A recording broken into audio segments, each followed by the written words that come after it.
നമസ്കാരം. ടിയാൻഷി black Emily ബ്ലാക്കുമായി black കുടുംബത്തിലേക്ക് മടങ്ങിയെത്തി. അവിടെ അദ്ദേഹം മടങ്ങിയെത്തിയുടൻ അദ്ദേഹത്തിന് അടുത്തേക്ക് സാക്ഷാൽ ഗുയാൻ ബ്ലാക്ക് വന്നു. ഗുയാൻ ബ്ലാക്ക് ഇപ്പോൾ ഒരു ട്രൂ സെയിന്റ് ആണ്. ഗുയാൻ ബ്ലാക്ക് ആ ദിവസം അവർക്കൊപ്പം അങ്ങോട്ട് വരാത്തതാണ്. ഗുയാൻ ടിയാൻഷിയോട് ചോദിച്ചു, എവർ ലോഡ്, അങ്ങ് എന്തിനാ ആ മാർക്കിനെ വിട്ടുകളഞ്ഞത്? ഏയ് ഗുയാൻ, ഞാൻ വിട്ടുകളഞ്ഞിട്ടൊന്നുമില്ല. 3 ദിവസം കഴിയുമ്പോൾ നെഗോഷിയേഷൻ ഉണ്ടല്ലോ. ആ നെഗോഷിയേഷൻ സമയത്ത് നമുക്ക് യുക്തമായി തീരുമാനിക്കാം. അല്ല, എനിക്ക് അറിയാൻ വയ്യാഞ്ഞിട്ട് ഞാൻ ചോദിക്കുന്നതാണ്. അങ്ങെന്തിനാ ഈ എമിലിക്ക് വേണ്ടി ഇത്രയും ത്യാഗമൊക്കെ സഹിക്കുന്നത്? അങ്ങയുടെ മകനല്ലേ ബ്രയാൻ? അവനല്ലേ യഥാർത്ഥ ഹോളിസൺ? അവനല്ലേ നാളെ ഈ ബ്ലാക്ക് കുടുംബം സകല അധികാരവും കൈമാറേണ്ടത്? ഹേയ് ഗുയാൻ, നിനക്കത് മനസ്സിലാവില്ല. അതെ അതെ, എനിക്ക് മനസ്സിലാവില്ല. സ്വന്തം രക്തത്തെ തള്ളി പറഞ്ഞുകൊണ്ട് എവിടെയോ പിറന്ന, ആർക്കോ പിറന്ന ഒരാളെ ഈ കുടുംബത്തിന്റെ തലപ്പത്തേക്ക് കൊണ്ടുവരാൻ അങ്ങേ കാണിക്കുന്ന ഈ താല്പര്യം എനിക്കങ്ങോട്ട് മനസ്സിലാകില്ല എന്ന് തന്നെയാണ് എൻ്റെ വിശ്വാസം. അങ്ങനെ പറഞ്ഞുകൊണ്ട് ഗുയാൻ ആ ഹോളി ലോർഡിന്റെ മുന്നിൽ നിന്ന് അങ്ങ് അതിവേഗം നടന്നു പോവുകയും ചെയ്തു. അയാൾക്ക് അടിസ്ഥാനപരമായി എമിലിയെ അങ്ങോട്ട് ഇഷ്ടപ്പെട്ടിട്ടില്ല. ബ്രയാൻ ബ്ലാക്ക് നാളെ ആ കുടുംബത്തിന്റെ തലപ്പത്തേക്ക് കടന്നു വരുമെന്ന് അയാൾക്ക് പൂർണ്ണ ഉറപ്പായിരുന്നു. അപ്പോഴാണ് തികച്ചും അപ്രതീക്ഷിതമായി ഭൂമിയിൽ നിന്ന് എമിലി ബ്ലാക്കിനെ അവിടേക്ക് കൊണ്ടുവരാൻ ബ്ലാക്ക് കുടുംബത്തിന്റെ ആ ഹോളി ലോർഡ് കണ്ട ഏക കാരണം ടിയാൻ ബ്ലാക്കിന്റെ ആ ബ്ലഡ് ലൈൻ ആണ്. ടിയാൻ ബ്ലാക്കിന്റെ രക്തവുമായി പരമാവധി ഒത്തുപോകുന്നത് എമിലി ബ്ലാക്കിന്റെ രക്തമാണ്. ആ രക്തമുള്ള ഒരു ലേഡിയും കയോട്ടിക് ബോഡിക്കാരനും തമ്മിൽ യോജിച്ചാൽ അത് ആ ബ്ലാക്ക് കുടുംബത്തിന്റെ പ്രതാപം വൻതോതിൽ ഉയർത്തുമെന്നുള്ളൊരു പ്രവചനം വളരെ കാലങ്ങൾക്ക് മുമ്പേ ഉണ്ട്. ആ പ്രവചനത്തെ തന്നെയാണ് ഇവിടെ യഥാർത്ഥത്തിൽ ടിയാൻഷി ഫോളോ ചെയ്തത്. അതുകൊണ്ട് തന്നെ ദേഷ്യപ്പെട്ട് നടന്നു പോകുന്ന ഗുയാൻ ബ്ലാക്കിനെ ഒന്ന് നിർനിമേഷനായി നോക്കി നിൽക്കാൻ മാത്രമേ ടിയാൻഷിക്ക് പറ്റുമായിരുന്നുള്ളൂ. അവിടെ ആ ഭാഗത്തെ കഥ അങ്ങനെ നടക്കുമ്പോൾ ഫ്ലവർ ഗ്രാനിയും ഡീൻലിയും മാർക്ക് ഫെല്ലറെയും കൊണ്ട് തണ്ടർ കോർട്ട്യാർഡിൽ മടങ്ങി എത്തിക്കഴിഞ്ഞിരുന്നു. തണ്ടർ കോർട്ട്യാർഡിലെത്തിയ മാർക്ക് ഫെല്ലർ ഡീൻലിയോട് ചോദിച്ചു, ഡീൻലി, അങ്ങ് എന്ത് നെഗോഷിയേഷനാണ് നടത്താൻ പോകുന്നത്? മാർക്ക്, 2 ദിവസത്തെ സമയമുണ്ടല്ലോ, നമുക്ക് ആലോചിക്കാം. ഡീൻലി, അങ്ങ് ഒരു കാരണവശാലും എനിക്ക് വേണ്ടി വലിയ വിട്ടുവീഴ്ചകളൊന്നും ചെയ്യരുത്. ഞാനൊരു നോബഡിയാണ്. എനിക്ക് എമിലി ഇഷ്ടമാണ് എന്നുള്ളത് സത്യവുമാണ്. അതിനുവേണ്ടി തണ്ടർ കോർട്ട്യാർഡിന് നഷ്ടം വരുന്ന, സാധാരണ ആളുകൾക്ക് നഷ്ടം വരുന്ന ഒരു കാര്യവും അങ്ങ് ചെയ്യരുത്. ഹേയ് മാർക്ക് ഫെല്ലർ, നിന്റെ പിതാവ് നിന്നെ അങ്ങ് വെറുതെ വിട്ടുകളയാൻ എന്നെ അനുവദിക്കില്ല. ഡീൻലി മാർക്ക് ഫെല്ലറുടെ പിതാവിനെ കുറിച്ച് ആ ശൈലി പറഞ്ഞതും പിന്നെ മാർക്ക് ഫെല്ലർ കൂടുതലൊന്നും സംസാരിച്ചില്ല. എന്തായാലും അതിവേഗം ആ 2 ദിവസങ്ങളെയും കഴിഞ്ഞു. മാർക്കും ഡീൻലിയും തണ്ടർ കോർട്ട്യാർഡിൽ നിന്ന് ആ പീച്ച് ബ്ലോസം ഐലൻഡിലേക്ക് തിരിച്ചു. ഫ്ലവർ ഗ്രാനി അവർക്കൊപ്പം ഇല്ല. ഒരു അനുരഞ്ജന ചർച്ചയാണ് നടക്കുന്നത്. അവിടെ ഡീൻലി മാത്രം മതിയെന്ന് ഡീൻലി അങ്ങ് തീരുമാനിച്ചു. അതിന്റെ അടിസ്ഥാനത്തിലാണ് മാർക്കും ഡീൻലിയും കൂടെ തിരിക്കുന്നത്. അവിടേക്ക് തിരിക്കുമ്പോൾ ആകെ ഡീൻലി ശ്രദ്ധിച്ചത് ഒരു കാര്യമാണ്. ഡീൻലിയുടെ കൈവശം ഇമോർട്ടൽ എംപററുമായി ബന്ധപ്പെട്ട ആയുധം ഉണ്ടാകണമെന്നുള്ള കാര്യം. അദ്ദേഹം കരുതലായിട്ട് ഒരു ആയുധം കയ്യിലെടുത്തു. കഴിഞ്ഞ പ്രാവശ്യം മാർക്കിനെ രക്ഷിക്കാൻ ചെന്ന സമയത്ത് അനവധി ട്രൂ സെയിന്റുകളാണ് ഡീൻലി അങ്ങ് വളഞ്ഞത്. അന്ന് ഫ്ലവർ ഗ്രാനി സമയത്ത് എത്തിയില്ലായിരുന്നെങ്കിൽ ശരിക്കും ഡീൻലി പെട്ടുപോയിനെ എന്നതാണ് സത്യം. അത് ഡീൻലിക്ക് ഇപ്പോഴും ഓർമ്മയുണ്ട്. ആ അബദ്ധം ഇനി സംഭവിക്കരുത്. ഡീൻലിയും മാർക്ക് ഫെല്ലറും പീച്ച് ബ്ലോസം ഐലൻഡിലെത്തി. സ്കൈ സിറ്റിയിൽ നിന്ന് ആ രാജകുമാരനെ ഇപ്പോൾ ആ 9 കുടുംബങ്ങളും ചേർന്ന് ആ ഐലൻഡിലേക്ക് മാറ്റി താമസിപ്പിച്ചിരിക്കുകയാണ്. പീച്ച് ബ്ലോസം ഐലൻഡ് ശരിക്കും അതിന്റെ വാക്കുകളെ അനർത്ഥമാക്കുന്ന ശൈലിയിൽ അതിമനോഹരമായ ഒരു ദ്വീപ് തന്നെയാണ്. എവിടോട്ട് നോക്കിയാലും പീച്ചിന്റെ നിറമേ കാണാനുള്ളൂ. ആ ഐലൻഡിൽ മാർക്കും ഡീൻലിയും കൂടി എത്തുമ്പോൾ അവര് അത്ഭുതത്തോടെ ചില കാഴ്ചകൾ കണ്ടു. ആ ദ്വീപിൽ എങ്ങോട്ട് തിരിഞ്ഞാലും അതീവ സുന്ദരികളായ സ്ത്രീകളെയാണ് അവർ കാണുന്നത്. മനോഹരമായി വസന്തരിച്ച ശരിക്കും സുന്ദരികളുടെ ഒരു ദ്വീപായി ആ പീച്ച് ബ്ലോസം ഐലൻഡ് മാറിയിരിക്കുകയാണ്. മാർക്ക് ഫെല്ലർ കൗതുകത്തോടെ ആ സ്ത്രീകളെ നോക്കിയപ്പോൾ ഡീൻലി മാർക്കിനോട് പറഞ്ഞു, മാർക്ക്, ഇതൊക്കെ ആ 9 അരിസ്റ്റോക്രാറ്റിക് കുടുംബങ്ങളിൽ ചേർന്ന് ആ രാജകുമാരന് വേണ്ടി ചെയ്യുന്നതാണ്. ശരിക്കും ഡീൻലി പറഞ്ഞ മറുപടി മാർക്ക് പ്രതീക്ഷിച്ച മറുപടിയാണ്. അവരങ്ങനെ മുന്നോട്ട് നടക്കുമ്പോഴേക്കും അവരുടെ മുന്നിലേക്ക് സാക്ഷാൽ രാജകുമാരൻ വന്നു. പ്രിൻസ് ഡീൻലി കണ്ടതും ഒന്ന് വണങ്ങി. ഡീൻലി, വണക്കം രാജകുമാര, ഞാനല്ലേ അങ്ങേ വണങ്ങേണ്ടത്? അങ്ങനെ പറഞ്ഞുകൊണ്ട് ഡീൻലി പ്രിൻസിനെ തൊഴുതു. മാർക്ക് ആ പെൺകുട്ടികളേക്ക് നോക്കി നിൽക്കുന്ന കണ്ടതും രാജകുമാരൻ മാർക്കിനോട് പറഞ്ഞു, മാർക്ക്, നിനക്ക് കാര്യം മനസ്സിലായില്ലേ? ഈ സ്ത്രീകൾ ഉപയോഗിച്ച് എന്നെ സ്വാധീനിക്കാനാണ് ആ 9 കുടുംബങ്ങളും ശ്രമിക്കുന്നത്. അല്ല പ്രിൻസ് എന്താ ഉദ്ദേശിക്കുന്നത്? മാർക്ക്, എനിക്ക് ഒരു സന്തതി ജനിക്കണം. അതാണ് ആ 9 കുടുംബങ്ങളുടെ ആഗ്രഹം. മാർക്ക്, നിനക്കറിയാമല്ലോ എനിക്കൊരു കുഞ്ഞു പിറന്നാൽ അടുത്ത് എന്ത് സംഭവിക്കുന്നു? മാർക്കും ഡീൻലിയും കൗതുകത്തോടെ പ്രിൻസും നോക്കിയതും പ്രിൻസ് അവർ രണ്ടുപേരും നോക്കിയിട്ട് ചിരിച്ചുകൊണ്ട് അവരോട് പറഞ്ഞു, എനിക്കൊരു കുഞ്ഞു പിറന്നാൽ ആ നിമിഷത്തിൽ അവരെന്നെ കൊല്ലും. സ്പിരിറ്റ് കോയിൻ നിർമ്മിക്കാൻ ആ രാജവംശത്തിന്റെ പിന്തുണ അനിവാര്യമാണ്. പ്രിൻസിന് ഒരു കുഞ്ഞു പിറന്നാൽ ആ കുഞ്ഞിലൂടെ ആ 9 കുടുംബങ്ങൾക്കും ആ സ്പിരിറ്റ് കോയിൻ ഉണ്ടാക്കുന്ന പ്രക്രിയയിൽ തുടരാൻ പറ്റും. രാജകുമാരൻ പിന്നീട് അവർക്ക് ആവശ്യമില്ല. അതറിയാവുന്ന രാജകുമാരൻ ആ സ്ത്രീകളിൽ നിന്ന് പരമാവധി അകലം പാലിക്കുകയാണ്. ആ രാജകുമാരൻ പറഞ്ഞ കാര്യങ്ങൾ കേട്ടതും മാർക്കിന് തന്റെ അവസ്ഥയേക്കാൾ മോശമാണല്ലോ ആ രാജകുമാരന്റെ അവസ്ഥയെന്ന് തോന്നിയതും മാർക്ക് രാജകുമാരനോട് പറഞ്ഞു, പ്രിൻസ്, അങ്ങയുടെ അവസ്ഥ എന്നെക്കാൾ മോശമാണ്. ഹേയ് മാർക്ക്, അങ്ങനെ പറയാൻ പറ്റില്ല. നിന്നെ ആ 9 കുടുംബങ്ങൾ കൂടി ടാർഗറ്റ് ചെയ്ത് വേട്ടയാടുകയാണ്. ഭാഗ്യത്തിന് എന്നെ അവർ വേട്ടയാടി തുടങ്ങിയിട്ടില്ല. ആ രാജകുമാരൻ അങ്ങനെ പറഞ്ഞുകൊണ്ട് അവരെയും ക്ഷണിച്ച് ആ നെഗോഷിയേഷൻ ചർച്ച നടക്കുന്ന ഹാളിലേക്ക് നടന്നു. അവിടെ അവരെത്തുമ്പോൾ അതിമനോഹരമായ ആ ഹാളിൽ ആ 9 അരിസ്റ്റോക്രാറ്റ് കുടുംബങ്ങളുടെയും പ്രതിനിധികൾ എത്തിയിട്ടുണ്ട്. ടിയാൻഷി ബ്ലാക്കിനൊപ്പം സാക്ഷാൽ എമിലി ബ്ലാക്കും ഉണ്ട്. ടിയാൻഷി ബ്ലാക്കിനൊപ്പം എമിലി അവിടെ എത്തിയത് ശരിക്കും അവള് ടിയാൻഷിയോട് തറപ്പിച്ച് പറഞ്ഞതിന്റെ അടിസ്ഥാനത്തിലാണ്. ടിയാൻഷി എമിലിയെ കാണാനായി ഡോങ്ഹോങ് മൗണ്ടനിൽ എത്തിയിരുന്നു. അവിടെ വെച്ച് അങ്കിൾ യാനിനെ കണ്ട ടിയാൻഷി അങ്കിൾ യാനിനെ 100 വർഷം ആ സ്കൈ വാട്ടർ പ്രിസണിൽ അടപ്പിക്കാനുള്ള ഒരു ഉത്തരവ് കൊടുക്കാൻ ശ്രമിച്ചതാണ്. പക്ഷെ എമിലി കയറി ഇടപെട്ടു. അങ്കിൾ യാനിനെ അടക്കുകയാണെങ്കിൽ അവളെയും കൂടെ അടയ്ക്കണമെന്നാണ് അവൾ ആവശ്യപ്പെട്ടത്. രണ്ടാമത് അവൾ ആവശ്യപ്പെട്ടത് ആ അനുരഞ്ജന ചർച്ചയിൽ എന്ത് സംഭവിച്ചാലും അവളും കൂടെ ഉണ്ടാവുമെന്നാണ്. എമിലി ബ്ലാക്ക് ഒരു കാര്യം തീരുമാനിച്ചാൽ അതിൽ നിന്ന് അണുവിട വ്യതിചലിക്കില്ല എന്നുള്ള കാര്യം കഴിഞ്ഞ വർഷങ്ങളിലെ എക്സ്പീരിയൻസ് എന്ന് ടിയാൻഷിക്ക് അറിയാം. അതുകൊണ്ടാണ് ടിയാൻഷി എമിലിയും കൂടി ആ നെഗോഷിയേഷൻ ചർച്ച നടക്കുന്ന ഹാളിലേക്ക് കൊണ്ടുവന്നത്. മാർക്ക് എമിലിയെ കണ്ടു. അവരുടെ രണ്ടുപേരുടെയും കണ്ണുകൾ തമ്മിൽ ഇടഞ്ഞു. ശരിക്കും എമിലിയുടെ മുഖത്ത് സങ്കടമാണോ പ്രതീക്ഷയാണോ കൂടുതൽ തിളങ്ങി നിൽക്കുന്നതെന്ന് പറയാൻ കഴിയാത്ത ഒരു മുഖഭാവം. മാർക്ക് അടുത്തതായി നോക്കിയത് ഷീ കുടുംബത്തെയാണ്. അവിടെ ലീമാൻ ഇല്ല. ലീമാന് പകരം ആ ടീമിനെ നയിക്കുന്നത് സാക്ഷാൽ ഷൈൻ തന്നെയാണ്. മറ്റു കുടുംബങ്ങളെ പ്രതിനിധീകരിച്ച് അതുപോലെ ആളുകളുണ്ട്. രാജകുമാരൻ ഉപവിഷ്ടനായതും രാജകുമാരന്റെ ഇടതുവശത്തായി ഡീൻലിയും മാർക്കും ഇരുന്നു. രാജകുമാരന് നേരെ എതിരെ ഇരിക്കുകയാണ് സാക്ഷാൽ ടിയാൻഷി. ടിയാൻഷിയുടെ വലതു ഭാഗത്തായി എമിലി ബ്ലാക്ക് ഉണ്ട്. ടിയാൻഷിയുടെ ഇടതുവശത്താണ് ഷൈൻ ഇരിക്കുന്നത്. അത് കാണുന്ന ഏവർക്കും അവരുടെ ആ അലയൻസ് അതിവേഗം നടക്കുമെന്നൊരു തോന്നലുണ്ടാവും. അങ്ങനെ തോന്നിയപ്പോൾ മാർക്കിന്റെ ഉള്ളൊന്ന് പിടഞ്ഞു. രാജകുമാരൻ ഇരുന്നു കഴിഞ്ഞതും ടിയാൻഷി എല്ലാവരോടായി പറഞ്ഞു, നമുക്ക് വിഷയത്തിലേക്ക് കടക്കാം. അത് കേട്ടതും ഡീൻലി ടിയാൻഷിയോടായി വ്യക്തമായി തന്നെ തന്റെ അഭിപ്രായം പറഞ്ഞു. ടിയാൻഷി, കൂടുതൽ വളച്ചുകെട്ടില്ലാതെ നിങ്ങൾ കാര്യത്തിലേക്ക് കടക്കുക. ഡീൻലി അങ്ങനെ പറഞ്ഞ സ്ഥിതിക്ക് ഞാൻ കാര്യത്തിലേക്ക് കടക്കാം. ഉടൻ തന്നെ ടിയാൻഷിയുടെ പ്രതികരണം ഉണ്ടായി. നിങ്ങൾ മാർക്ക് ഫെല്ലറെ വിട്ടുതരില്ല എന്ന് പറഞ്ഞിരിക്കുന്ന സ്ഥിതിക്ക് മാർക്ക് ഫെല്ലർക്ക് പകരമായി എനിക്ക് വേണ്ടത് ട്രേസ്ലെസ് ഇമോർട്ടൽ സ്ക്രിപ്ചർ, പിന്നെ നിങ്ങളുടെ തണ്ടർ കോർട്ട്യാർഡിൽ നിങ്ങളുടെ ഇമോർട്ടൽ എംപറർ നിങ്ങൾക്കായി ഹാൻഡ് ഓവർ ചെയ്തിരിക്കുന്ന എല്ലാ സംവിധാനങ്ങളും, 3 ഇമോർട്ടൽ എംപറുടെ ആ ശവകുടീരം, ഇത് 3ഉം ഞങ്ങൾക്ക് ഹാൻഡ് ഓവർ ചെയ്യുകയാണെങ്കിൽ മാർക്കിന്റെ ജീവൻ വിട്ടുതരുന്നതിനെ കുറിച്ച് ഞങ്ങൾ സീരിയസ് ആയി ആലോചിക്കും. ടിയാൻഷി അത് പറഞ്ഞതും ഡെയിലി കൈ മേശപ്പുറത്ത് അടിച്ചുകൊണ്ട് ഉറക്കെ പറഞ്ഞു, ടിയാൻഷി, ഇതൊന്നും സമ്മതിക്കത്തില്ല. മാർക്ക് ഫെല്ലറെ ഞാൻ വിട്ടുതരത്തുമില്ല. ഈ പറഞ്ഞ കാര്യങ്ങൾ ഞാൻ സമ്മതിക്കത്തുമില്ല.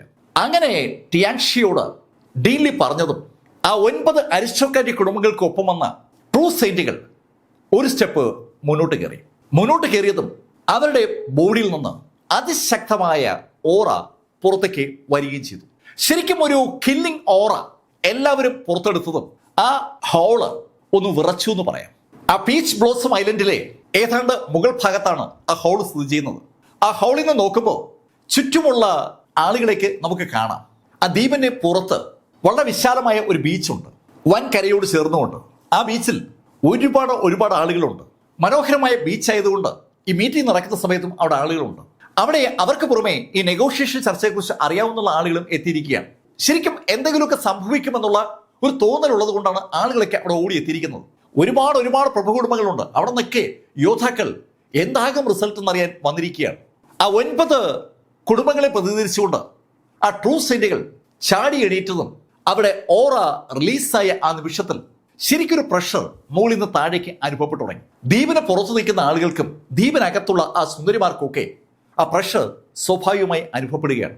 ആ ട്രൂ സെന്റുകൾ ഒരാൾ ഉറക്കെ ഡെയിലിയോട് പറഞ്ഞു, ഡെയിലേ, ഇവിടെ ഇതിന് കളി നടക്കില്ല. അങ്ങനെ പറഞ്ഞ ആ ട്രൂ സെയിന്റ് അയാളുടെ കയ്യിലുള്ള ട്രിബുലേഷൻ ലെവൽ ആയുധം പുറത്തേക്കെടുത്തു. ശരിക്കും അവരെല്ലാവരും പ്രിപ്പയർഡാണ്. ഒരാള് ആ മാന്ത്രിക ആയുധം പുറത്തെടുത്തതും ബാക്കിയുള്ള ആളുകളൊക്കെ ആ മാന്ത്രിക ആയുധങ്ങൾ പുറത്തേക്കെടുത്തു. ഒന്നാമത് അവരെല്ലാം ട്രൂ സെയിന്റുകളാണ്. ആ ട്രൂ സെയിന്റുകളുടെ കയ്യിലിരിക്കുന്നതൊക്കെ അവരെക്കാൾ തൊട്ട് മുകളിലുള്ള ട്രിബുലേഷൻ സ്റ്റേജിലെ ആയുധങ്ങളാണ്.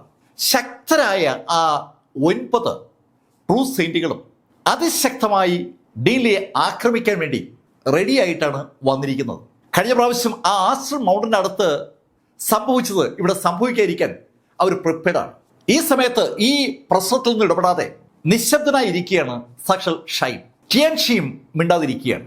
എമിലി ബ്ലാക്ക് ലേശം ഭയത്തോടെ മാർക്കിനെയും ഡീൻലിയും ആ ട്രൂ സെയിന്റുകളെ നോക്കുമ്പോൾ ഡീൻലി കൈ ഒന്ന് ഉയർത്തി. ഉടൻ ഡീൻലിയുടെ കയ്യിലേക്ക് ഒരു ചെറിയ റൂള് വന്നു. ഡീൻലിക്ക് കയ്യിൽ വെറുതെ പിടിക്കാൻ കഴിയുന്ന ഒരു കുഞ്ഞു വടി. ആ വടി ഡീൻലിയുടെ കയ്യിലേക്ക് വന്നതും ആ വടി ഒന്ന് പ്രകാശിച്ചു. ശരിക്കും ആ പ്രകാശം അതിശക്തമായ ഒരു ഊർജ്ജ വിസ്ഫോടനം തന്നെ അവിടെ ഉണ്ടാക്കിയെന്ന് പറയാം. പെട്ടെന്നാണ് ആ 9 ട്രൂ സെയിന്റുകളുടെ കയ്യിലിരുന്ന ആ മാജിക്കൽ ആയുധങ്ങൾ തവിട് പൊടിയായി തെറിച്ചു പോകുന്നത്. എന്താണ് സംഭവിച്ചതെന്ന് ആ ട്രൂ സെയിന്റുകൾക്ക് ശരിക്കും അവിടെ മനസ്സിലായിട്ടില്ല. ഡീൻലിയുടെ കയ്യിരിക്കുന്ന ആയുധത്തിന് മറ്റ് ആയുധങ്ങളെ ഐഡന്റിഫൈ ചെയ്യാനും അതിനനുസരിച്ച് പ്രവർത്തിക്കാനും കഴിഞ്ഞിരിക്കുകയാണ്. ആ ആയുധം കണ്ട ട്രൂ സെയിന്റുകൾ ശരിക്കും വിളറി. അവരൊന്നടങ്കം അനവധി സ്റ്റെപ്പ് പുറകോട്ട് മാറി. ശരിക്കും ആ മലയുടെ മുകളിൽ വെച്ച് ഡീൻലിയുടെ കയ്യിലുള്ള ആ റൂളറിൽ നിന്ന് പുറത്തേക്ക് വന്ന ആ പ്രകാശം സൃഷ്ടിച്ച ഒരു സ്ഫോടനം താഴെ ദ്വീപിനകത്തും പുറത്തുമുള്ള ആയിരക്കണക്കിന് ആളുകളുടെ ശ്രദ്ധ പിടിച്ചു പറ്റിയിരിക്കുകയാണ്. അങ്ങ് മുകളിൽ ആകാശത്ത് നിന്ന് അതിശക്തമായ ഒരു പ്രകാശഗോളം പുറത്തേക്ക് ഇങ്ങനെ തെറിക്കും പോലെയാണ് താഴെ നിൽക്കുന്ന ആളുകൾ കണ്ടത്. അവിടെ മുകളിൽ ഒരു സംഘടനം സ്റ്റാർട്ട് ചെയ്തിരിക്കുകയാണ്. അങ്ങനെ ഒരു തോന്നൽ താഴെ നിൽക്കുന്ന ആളുകൾക്കുണ്ട്. ഡീൻലിയുടെ കയ്യിരിക്കുന്ന ആ ആയുധം കണ്ട് പിന്മാറിയ ട്രൂ സെയിന്റുകളെ ഒന്ന് നോക്കിയിട്ട് ടിയാൻഷി ഡീൻലിയോട് പറഞ്ഞു, ഏയ് ഡീൻലി, നിനക്ക് മാത്രമല്ല ഇമോർട്ടൽ എംപറുടെ ആയുധം ഉപയോഗിക്കാൻ അറിയുക.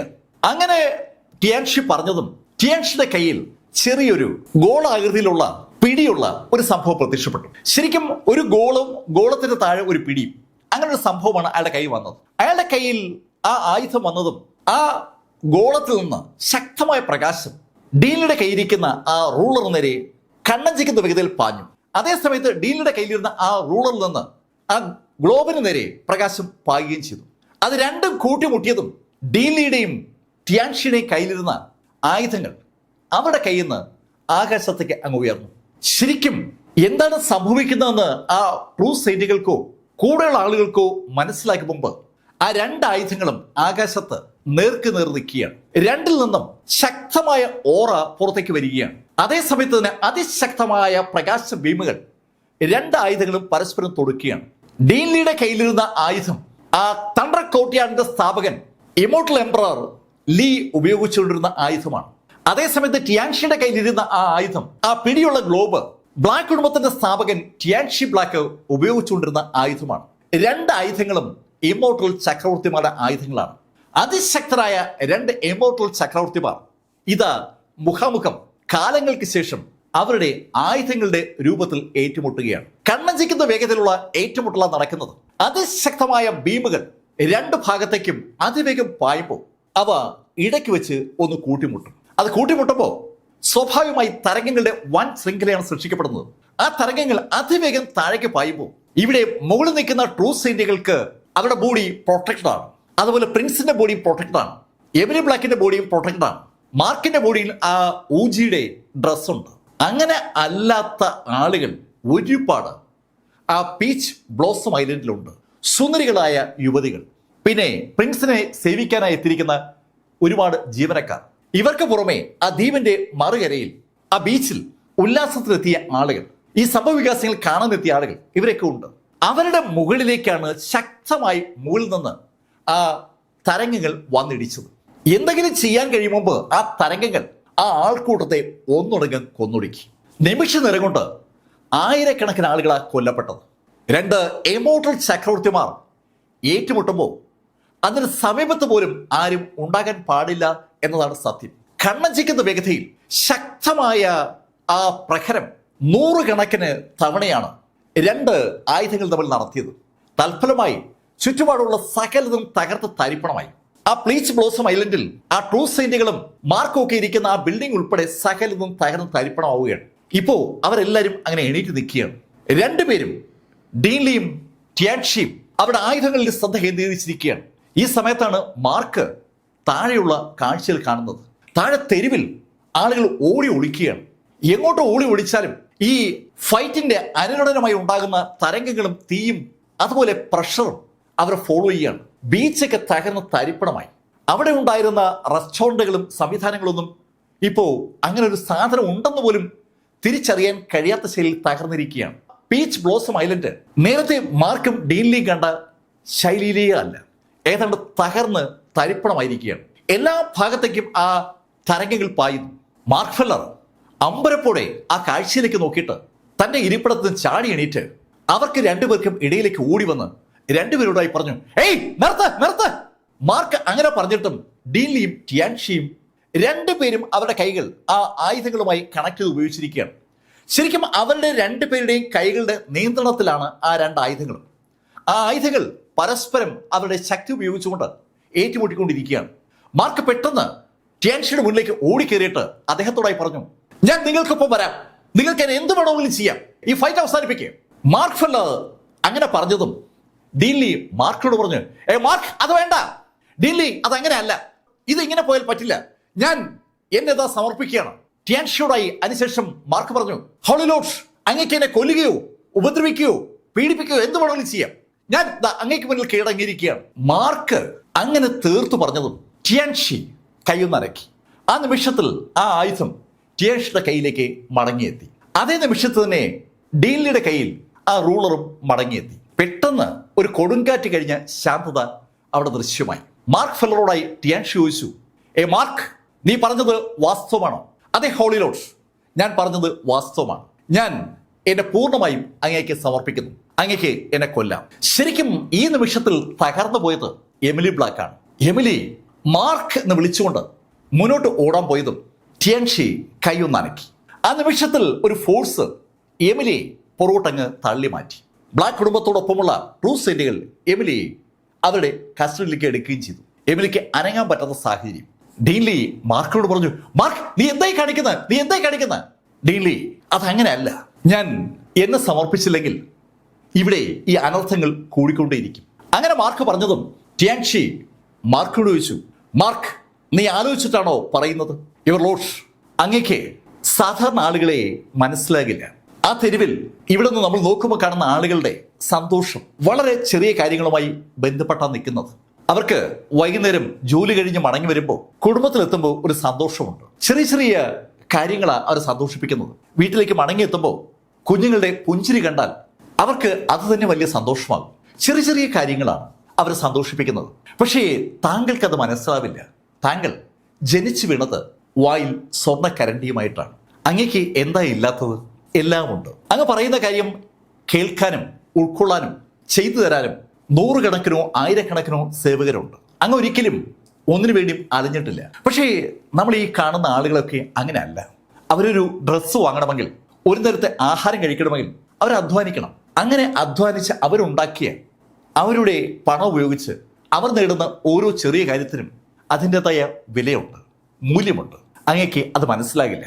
ആ സാധാരണ ആളുകളെ മരിക്കാൻ അനുവദിച്ചിട്ട് ഞാൻ ജീവിച്ചിരുന്നുകൊണ്ട് എന്താണ് കാര്യം? അങ്ങേക്ക് എന്നെ കൊല്ലാം, അവരെ വെറുതെ വിടാം. മാർക്ക് ഫെല്ലർ സംസാരിക്കുമ്പോൾ ടിയാൻഷി മാർക്കിന് തന്നെ അങ്ങനെ നോക്കി നിൽക്കുകയാണ്. മാർക്ക് സംസാരിച്ചു ചേർത്തതും ടിയാൻഷി ഒരിക്കൽ കൂടി മാർക്കിനോട് ചോദിച്ചു, മാർക്ക്, നീ ശരിക്കും ആലോചിച്ചാണോ സംസാരിക്കുന്നത്? ഹോളി ലോർഡ്, ഞാൻ പറഞ്ഞല്ലോ, എൻ്റെ ലൈഫും അവരുടെ ലൈഫും ഒക്കെ ശരിക്കും ഒരുപോലെ തന്നെയാണ്. ആ പാവങ്ങളെ കൊന്നൊടുക്കിയിട്ട് ഞാൻ എൻ്റെ ലൈഫ് സംരക്ഷിക്കുന്നതിൽ ഒരു അർത്ഥവുമില്ല. ഒരിക്കൽ കൂടി മാർക്ക് ഫെല്ലർ അങ്ങനെ തീർത്തു പറഞ്ഞതും ടിയാൻഷി മാർക്കിനോട് പറഞ്ഞു, ഓക്കെ മാർക്ക്, നീ സ്വയം തീരുമാനിച്ച സ്ഥിതിക്ക് ഞാൻ നിന്നെ അവസാനിപ്പിക്കാൻ പോവുകയാണ്. ആ നിമിഷത്തിൽ ഡീൻലി വീണ്ടും മാർക്കിനോട് പറഞ്ഞു, മാർക്ക്, നീ കാണിക്കുന്ന മണ്ടത്തരമാണ്. മാർക്ക് തിരിഞ്ഞ് ഡീൻലിയോട് പറഞ്ഞു, ഡീൻലി, എന്നെ എൻ്റെ തീരുമാനം നടപ്പിലാക്കാൻ അങ്ങ് അനുവദിക്കണം. എൻ്റെ അന്വേഷണങ്ങൾ അവിടെ എല്ലാവരോടും പറയണം, പ്രത്യേകിച്ച് ജൂവിനോട്. മാർക്കിന്റെ മരണത്തെ ഒരു കാരണവശാലും അംഗീകരിക്കാൻ കഴിയില്ല ജൂവിന്. അത് മാർക്കിന് അറിയാം. ഡീലിയോട് അങ്ങനെ പറഞ്ഞതിന് ശേഷം മാർക്ക് തിരിഞ്ഞ് എമിലി ബ്ലാക്കിനെ ഒന്ന് നോക്കി. എമിലിയോടായി മാർക്ക് പറഞ്ഞു, എമിലി, ഞാൻ നൽകിയ വാക്ക് പാലിക്കാൻ എനിക്ക് പറ്റിയില്ല, സോറി. അടുത്ത ജന്മത്തിൽ നമുക്ക് ഒരുമിക്കാം. അങ്ങനെ പറഞ്ഞുകൊണ്ട് മാർക്ക് ഫെല്ലർ നടന്ന് ടിയാൻഷിയുടെ തൊട്ടുമുന്നിലെത്തി. മാർക്ക് കണ്ണുകൾ അടച്ചു പിടിച്ച് ടിയാൻഷിയുടെ മുന്നിലങ്ങ് നിൽക്കുകയാണ്. ടിയാൻഷി അയാളുടെ കൈയൊന്ന് ഉയർത്തി. ശരിക്കും അയാൾ അതിശക്തനായ ട്രൂ സെയിന്റ് ആണ്. അയാളുടെ കൈയുടെ ആ പവർ അത് മാർക്ക് ഫെല്ലറുടെ നെറ്റിയിൽ വീണാൽ ആ നിമിഷത്തിൽ മാർക്ക് ഫെല്ലർ അവസാനിക്കും. ഡീൻലി ശരിക്കും അസ്വസ്ഥനാണ്. അയാൾ അമ്പരപ്പോടെ ടിയാൻഷിയും മാർക്കിനും നോക്കി. ആ നിമിഷത്തിൽ ടിയാൻഷിയുടെ കൈ മാർക്കിന്റെ നെറ്റിക്ക് നേരെ എത്തിക്കഴിഞ്ഞു. അയാളുടെ ആ ചൂണ്ടുവിരൽ മാർക്കിന്റെ നെറ്റിയിലേക്ക് ഒന്ന് കേന്ദ്രീകരിക്കുകയാണ്. ആ വിരലിൽ നിന്ന് അതിശക്തമായ പ്രകാശം മുന്നോട്ട് കുതിക്കുമ്പോൾ മാർക്കിന്റെ ആ പ്രിമോഡിയൽ സ്പിരിറ്റ് തകരും. അവിടെ മാർക്ക് അവസാനിക്കും. ടിയാൻഷി മാർക്കിന്റെ നെറ്റിയിലേക്ക് ആ വിരൽ അങ്ങനെ ചൂണ്ടുമ്പോൾ ഡീൻലി ചുറ്റും കാണുന്ന ആകാശത്തേക്ക് നോക്കുകയാണ്. ആ ആകാശത്ത് എവിടെയെങ്കിലും ഒരു ചലനമുണ്ടോ? അതാണ് ഡീൻലി നോക്കിക്കൊണ്ടിരിക്കുന്നത്. ഡീൻലി അറിയാതെ പറയുകയാണ്, ഏയ്, അദ്ദേഹത്തിന്റെ മകനെ ഇങ്ങനെ മരിക്കാൻ ഒരിക്കലും അനുവദിക്കില്ല. അങ്ങനെ പറഞ്ഞുകൊണ്ട് ഡീൻലി ചുറ്റുമുള്ള ആ ശൂന്യതയിൽ ഒരു അനക്കം ഉണ്ടാകുന്നു എന്ന് ശ്രദ്ധിച്ചു നോക്കുമ്പോഴേക്കും ടിയാൻഷിയുടെ വിരലിൽ നിന്ന് പ്രകാശം പതുക്കെ പതുക്കെ ജ്വലിച്ചു തുടങ്ങി. ആ കാഴ്ച കാണാനാവാതെ എമിലി രണ്ട് കൈകൾ കൊണ്ട് തന്റെ മുഖം പോത്തി. അവൾ മനസ്സിൽ തീരുമാനിച്ചു കഴിഞ്ഞു, മാർക്ക് അവസാനിക്കുന്ന അതേ നിമിഷത്തിൽ അവൾ സ്വയം അവസാനിപ്പിക്കും. ടിയാൻഷിയുടെ വിരലിൽ നിന്നുള്ള പ്രകാശം മാർക്കിന്റെ നെറ്റിയിൽ തൊട്ടില്ല എന്നായിരുന്നു. ടിയാൻഷി പെട്ടെന്ന് കൈ പിൻവലിച്ചു. ഏതാനും സെക്കൻഡ് കഴിഞ്ഞിട്ടും തന്റെ നെറ്റിയിലേക്ക് ടിയാൻഷിയുടെ വിരലിൽ നിന്നുള്ള പ്രകാശം വീഴുന്നില്ല എന്ന് കണ്ടതും മാർക്ക് ഫെല്ലർ കണ്ണു തുറന്ന് ടിയാൻഷി നോക്കിയപ്പോൾ ടിയാൻഷി മാർക്കിനോടായി പറഞ്ഞു, മാർക്ക്, നിന്നെ ഞാൻ വെറുതെ വിടുന്നു. ടിയാൻഷിയുടെ ഡയലോഗ് കേട്ട എമിലി ബ്ലാക്ക് പെട്ടെന്ന് കൈകൾ വലിച്ചു തുറന്ന് ആ രംഗത്തേക്ക് നോക്കിപ്പോവുകയാണ്. ഡീലിയും അമ്പരപ്പോടെ ടിയാൻഷി അങ്ങനെ നോക്കുമ്പോൾ ടിയാൻഷി മാർക്കിനോട് പറഞ്ഞു, മാർക്ക്, പക്ഷെ നിന്നെ ഞാൻ ഈ ഹോളി റിജിൽ നിന്ന് പുറത്താക്കുകയാണ്. അടുത്ത 100 വർഷത്തേക്ക് നീ ഇവിടേക്ക് വന്നു പോകരുത്. 100 വർഷം ഈ കൾട്ടിവേഷൻ മേഖലയിൽ വലിയ കാലാവധിയൊന്നുമല്ല. അതുകൊണ്ട് തന്നെ അങ്ങനെ കേട്ടപ്പോൾ ഡീൻലിക്ക് പ്രത്യേകിച്ച് ഒന്നും തോന്നിയില്ല. ഡീൻലിയുടെ ഉള്ളിൽ ഒരു വല്ലാത്ത ആശ്വാസം ഉണ്ടാവുകയാണ്. ഡീൻലി അറിയാതെ ഒരു ദീർഘനിശ്വാസം എടുത്തു എന്ന് പറയാം. മാർക്ക് ഫെല്ലർ ടിയാൻഷിയെ ഒന്ന് തൊഴുതു. Thank you holy lord, thank you. അങ്ങനെ പറഞ്ഞ മാർക്ക് ഫെല്ലർ എമിലിയെ നോക്കുമ്പോൾ അവളുടെ കണ്ണുകൾ നിറഞ്ഞൊഴുകുകയാണ്. ശരിക്കും എന്താണ് സംഭവിച്ചതെന്ന് ആർക്കും ഒരു പിടിയില്ല. ടിയാൻഷി ആ മാർക്ക് ഫെല്ലറെ കൊല്ലാതെ വിടുമെന്ന് ആരും കരുതിയിരുന്നില്ല എന്ന് വ്യക്തമാണ്. മറ്റു ട്രൂ സെയിന്റുകൾ പല കുടുംബങ്ങളെ പ്രതിനിധീകരിച്ച് അവിടെ എത്തിയിരിക്കുന്നവരാണ്. അവര് ടിയാൻഷിയോട് അമ്പരപ്പോടെ ഉറക്കെ ചോദിച്ചു, ടിയാൻഷി എന്താ ഇങ്ങനെ ചെയ്യുന്നത്? അങ്ങനെ ആ ആളുകൾ ചോദിച്ചതും ടിയാൻഷിയുടെ കണ്ണുകളിൽ നിന്ന് ശക്തമായ ഒരു പ്രകാശം അവർക്ക് നേരെ ഒന്ന് ചലിച്ചു. ശരിക്കും ടിയാൻഷി വളരെ ദേഷ്യത്തിലാണ്. മാർക്ക് ഫെല്ലറെ ഒന്നും ചെയ്യാൻ അയാൾക്ക് തോന്നാത്തത് കൊണ്ട് അയാളെ ദേഷ്യം മുഴുവൻ ആ ട്രൂ സെയിന്റുകളുടെ പുറത്ത് പ്രകടിപ്പിക്കുമെന്ന് ഒരു തോന്നൽ ആ നോട്ടത്തിലുണ്ട്. ശരിക്കും തീപ്പൊരി ചിതറിയാണ് ടിയാൻഷിയുടെ കണ്ണുകളിൽ നിന്ന്. ടിയാൻഷി ആ ട്രൂ സെയിന്റുകളെ നോക്കിയിട്ട് കൈ അനക്കിയതും ആ കൈയിലേക്ക് സാക്ഷാൽ എമിലി ബ്ലാക്ക് എത്തി.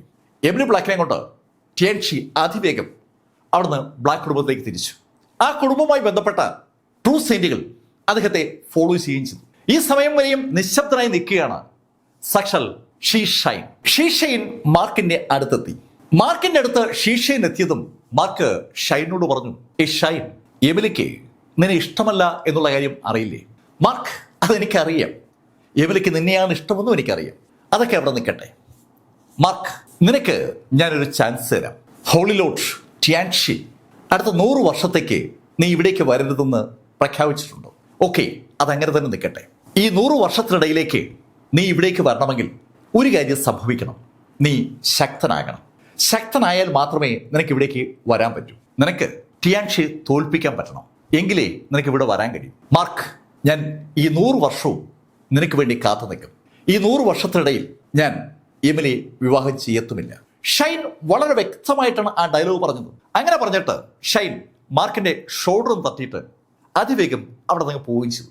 ഷൈനും ഷീ കുടുംബത്തിലെ ആളുകളും ഒന്നിച്ച പുറത്തേക്ക് പോകുന്നത്. ഈ സമയത്ത് ബാക്കിയുള്ള കുടുംബങ്ങളിലെ ആളുകൾ അവിടെ ഇവിടേക്ക് നിൽക്കുകയാണ്. അവർക്ക് ഈ അനുരഞ്ജനം ആ ശൈലിയിൽ മാറിയതിൽ ഒട്ടും യോജിപ്പില്ല. മാർക്കിനെ കൊല്ലണം എന്ന് തീരുമാനിച്ചുറച്ചാണ് അവരെത്തിയത്. അതിനാവശ്യമായ ആയുധങ്ങളുമായിട്ടാണ് അവർ വന്നത്. അപ്പോഴാണ് ഡീൻലി ആ ഇമ്മോർട്ടൽ എംബറുടെ ആയുധവുമായി അവർ നേരിട്ടത്. ഡീൻലിയുടെ ഇമ്മോർട്ടൽ എംബറുടെ ആയുധത്തെ ടിയാൻഷിയുടെ ആ ആയുധം ശരിക്കും ശക്തമായി പ്രതിരോധിച്ചപ്പോൾ അവരുടെ ഉള്ളിൽ പിന്നെയും ആ ആഗ്രഹമുണ്ടായി മാർക്കിനെ കൊല്ലാൻ. അതാണ് ഇപ്പോൾ അവസാനിച്ചിരിക്കുന്നത്. അവരെങ്ങനെ വിഷമിച്ച് നിൽക്കുമ്പോഴേക്കും മാർക്ക് ഫെൽഡറുമായി ഡീൻലി തണ്ടർ കോർട്ട്യാർഡിലേക്ക് മടങ്ങി. മാർക്കും ഡീൻലിയും തണ്ടർ കോർട്ട്യാർഡിൽ മടങ്ങിയെത്തുമ്പോൾ ബ്ലാക്ക് കുടുംബത്തിലെ ഡോങ്ഹുവ മൗണ്ടനിൽ സാക്ഷൽ ടിയാൻഷി എത്തിയിരിക്കുകയാണ്. ടിയാൻഷി ആ മലയിലേക്ക് വരുമ്പോൾ അവിടെ ആ മലഞ്ചെരുവിൽ താഴെയുള്ള അഗാധമായ ഗർത്തത്തിലേക്ക് നോക്കിക്കൊണ്ട് സാക്ഷൽ എമിലി ബ്ലാക്ക് അവിടെ എങ്ങനെ നിൽക്കുകയാണ്. ടിയാൻഷി വരുന്നത് അങ്കിൾ യാൻ കണ്ടു. അങ്കിൾ യാൻ ഉടൻ തന്നെ ടിയാൻഷിയുടെ അടുത്തേക്ക് ഓടിയെത്തി. ഹോളി ലോർഡ് എന്ന് വിളിച്ചുകൊണ്ട് അങ്കിൾ യാൻ ടിയാൻഷിയെ തൊഴുതപ്പോൾ ടിയാൻഷി അങ്കിൾ യാനോട് പറഞ്ഞു, എനിക്ക് ഇപ്പോൾ എമിലിയെ മനസ്സിലാവുന്നുണ്ട്.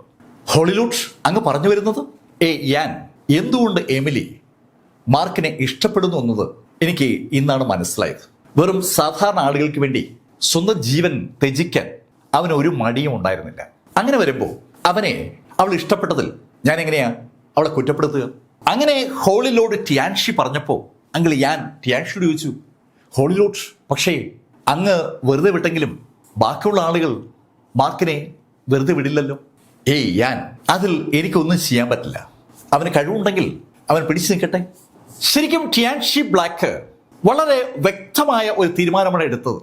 അയാൾ മാർക്കിനെ യഥാർത്ഥത്തിൽ പ്രൊട്ടക്ട് ചെയ്യാൻ 100 കൊല്ലത്തേക്ക് അവിടെയുള്ള ആ 9 അരിസ്റ്റോക്രാറ്റിക് കുടുംബങ്ങളും മാർക്കിനെ വേട്ടയാടാതിരിക്കാൻ വേണ്ടി മനഃപൂർവ്വം അയാൾ മാർക്കിനെ ഹോളി റീജിയനിൽ നിന്ന് പുറത്താക്കിയതാണ്. വളരെ കാൽക്കുലേറ്റഡ് ഗെയിമാണ് ടിയാൻഷി ബ്ലാക്ക് കളിച്ചിരിക്കുന്നത്. പക്ഷേ അയാൾക്ക് ഇടപെടാൻ കഴിയാത്ത ചില മേഖലകളുണ്ട്. അവിടെ ഈ ഹോളി റീജിയനിലെ ആ അരിസ്റ്റോക്രാറ്റിക് കുടുംബങ്ങൾ കയറി ഇടപെട്ടാൽ ടിയാൻഷി ബ്ലാക്കിന് ഒന്നും ചെയ്യാൻ പറ്റില്ല. അത് ടിയാൻഷിക്ക് അറിയാം, യാനും അറിയാം. അതാണ് അവർ അങ്ങനെ സംസാരിച്ചത്. അവിടെ ആ സംഭവവികാസങ്ങൾ അങ്ങനെ നടക്കുമ്പോൾ ഡീൻലി മാർക്കോട് ചോദിച്ചു, മാർക്ക്, നീ ശരിക്കും പോകാൻ തീരുമാനിച്ചു? ഡീൻലി, മറ്റെന്താ ഇപ്പൊ ചെയ്യാൻ പറ്റുക? ടിയാൻഷി എനിക്ക് നൽകിയ ആ ഇളവ് ഞാൻ ദുരുപയോഗം ചെയ്യാൻ പാടില്ലല്ലോ. തണ്ടർ കോട്ടയാടിനകത്ത് മാർക്ക് ഫെൽഡർ താമസിപ്പിച്ചാൽ സ്വാഭാവികമായിട്ടും ടിയാൻഷിയുടെ എതിർപ്പ് അത് വിളിച്ചു വരുത്തും. ബ്ലാക്ക് കുടുംബം ആ 9 അരിസ്റ്റോക്രാറ്റിക് കുടുംബങ്ങളുമായി കണക്ട് ചെയ്തുകൊണ്ട് വർക്ക് ചെയ്യുന്ന ഒരു വലിയ കുടുംബമാണ്. ആ 9 കുടുംബങ്ങളും ഒന്നിച്ചു ചേർന്ന് അവരുടെ എല്ലാവരുടെ കയ്യിലെയും ആ ഇമ്മോർട്ടൽ എംബർമാരുടെ ആയുധങ്ങളുമായി തണ്ടർ കോർട്ട്യാർഡിനെ ആക്രമിച്ചാൽ തണ്ടർ കോർട്ട്യാർഡിന് ചിലപ്പോൾ പിടിച്ചിരിക്കാൻ പറ്റില്ലെന്ന് വരും. ഒറ്റയ്ക്കൊറ്റയ്ക്ക് തണ്ടർ കോർട്ട്യാർഡിനെ നേരിടാൻ ഒരു കുടുംബത്തിനും പറ്റില്ല. പക്ഷെ 9 പേരും കൂടി ഒന്നിച്ചാക്രമിച്ചാൽ ചിലപ്പോൾ വിജയവും പരാജയവും ഒരു ചോദ്യമായി നിൽക്കും. പക്ഷെ അതൊന്നും അല്ല വിഷയം. അങ്ങനെ ഒരു ആക്രമണം നടക്കുമ്പോൾ 2 ഭാഗത്തുമായി 10,000 ആളുകൾ ഏറ്റവും മിനിമം കൊല്ലപ്പെടും. അത് മാർക്കിന് അറിയാം. മാർക്ക് ഡീൻലിയോട് പറഞ്ഞു, ഡീൻലി, ഞാൻ പുറത്തു പോയാൽ ഒരു ശാന്തത എന്തായാലും ഈ ഹോളി റീജിയനിൽ ഉണ്ടാകും. മാർക്ക്, എനിക്ക് നിന്നിൽ ഒരുപാട് പ്രതീക്ഷയുണ്ട്. നീ പരാജയപ്പെടില്ല, അതെനിക്ക് ഉറപ്പാണ്. മാർക്ക്, ഈ കൾട്ടിവേറ്റേഴ്സിന് 100 വർഷങ്ങൾ എന്ന് പറയുന്നത് ഒരു ചെറിയ കാലയളവാണ്. നീ അതിനെക്കുറിച്ച് ആലോചിച്ച് ടെൻഷനൊന്നും അടിക്കണ്ട. നീ വന്ന ഭൂമിയിൽ 100 വർഷം ഒരാളുടെ പരമാവധി ആയുസ്സാണ്. പക്ഷെ അവിടെ നിന്ന ഹോളി റീജിയനിൽ ആയുസ് തുടങ്ങുന്നത് പോലും ഇവിടെ 1000 വർഷങ്ങൾ പോലും ഒരു ചെറിയ സംഖ്യയാണ്. മാർക്ക്, നീ അതിശക്തനായി തിരിച്ചെത്തിയാൽ ഉറപ്പായിട്ടും നിനക്ക് നിന്റെ എമിലേക്ക് കിട്ടുകയും ചെയ്യും. ഡീൻലി ഒരു പ്രവാചകനെ പോലെയാണ് ആ ഡയലോഗ് പറഞ്ഞത്. ഡീൻലിക്ക് അവസാന നിമിഷം മാർക്കിന്റെ പിതാവ് ഇടപെടുമെന്നൊരു പ്രതീക്ഷ ഉണ്ടായിരുന്നു. പക്ഷെ എന്തുകൊണ്ടോ മാർക്കിന്റെ പിതാവ് ഇടപെട്ടില്ല. മാർക്കിന്റെ പിതാവ് ഇടപെടാതെ മാറി നിന്നത് ടിയാൻഷി ഈ ശൈലിയിൽ പെരുമാറുമെന്ന് മുൻകൂട്ടി മനസ്സിലാക്കിയത് കൊണ്ടാണോ? അവിടെ ആ പീച്ച് ബ്ലോസം ഐലൻഡിൽ നിന്ന് തണ്ടർ കോർട്ട്യാർഡിലേക്കുള്ള യാത്രക്കിടയിൽ ആ ചോദ്യം പല ആവർത്തി ഡീൻലിയുടെ മനസ്സിൽ കടന്നു വന്നതാണ്. ആ ചോദ്യം എന്തുകൊണ്ടോ ഡീൻലി മാർക്കിന് മുന്നിൽ അവതരിപ്പിച്ചില്ലെന്ന് മാത്രം. ഡീൻലി ആ കാര്യത്തെക്കുറിച്ച് ആലോചിക്കുമ്പോൾ മാർക്ക് ഡീൻലിയോട് ചോദിച്ചു, ഡീൻലി, എനിക്ക് ഇവിടുന്ന് ഭൂമിയിലേക്ക് പോകാൻ നമ്മുടെ തണ്ടർ കോർട്ട്യാർഡിലെ ടെലിപ്പോർട്ടേഷൻ സംവിധാനം ഒന്ന് റെഡിയാക്കി തരാവോ? മാർക്ക്, നീ വിചാരിക്കും പോലെ അത്ര ദൂരത്തേക്ക് പോകാൻ ഇവിടുത്തെ ടെലിപ്പോർട്ടേഷൻ പ്ലാറ്റ്ഫോം വഴി കഴിയില്ല.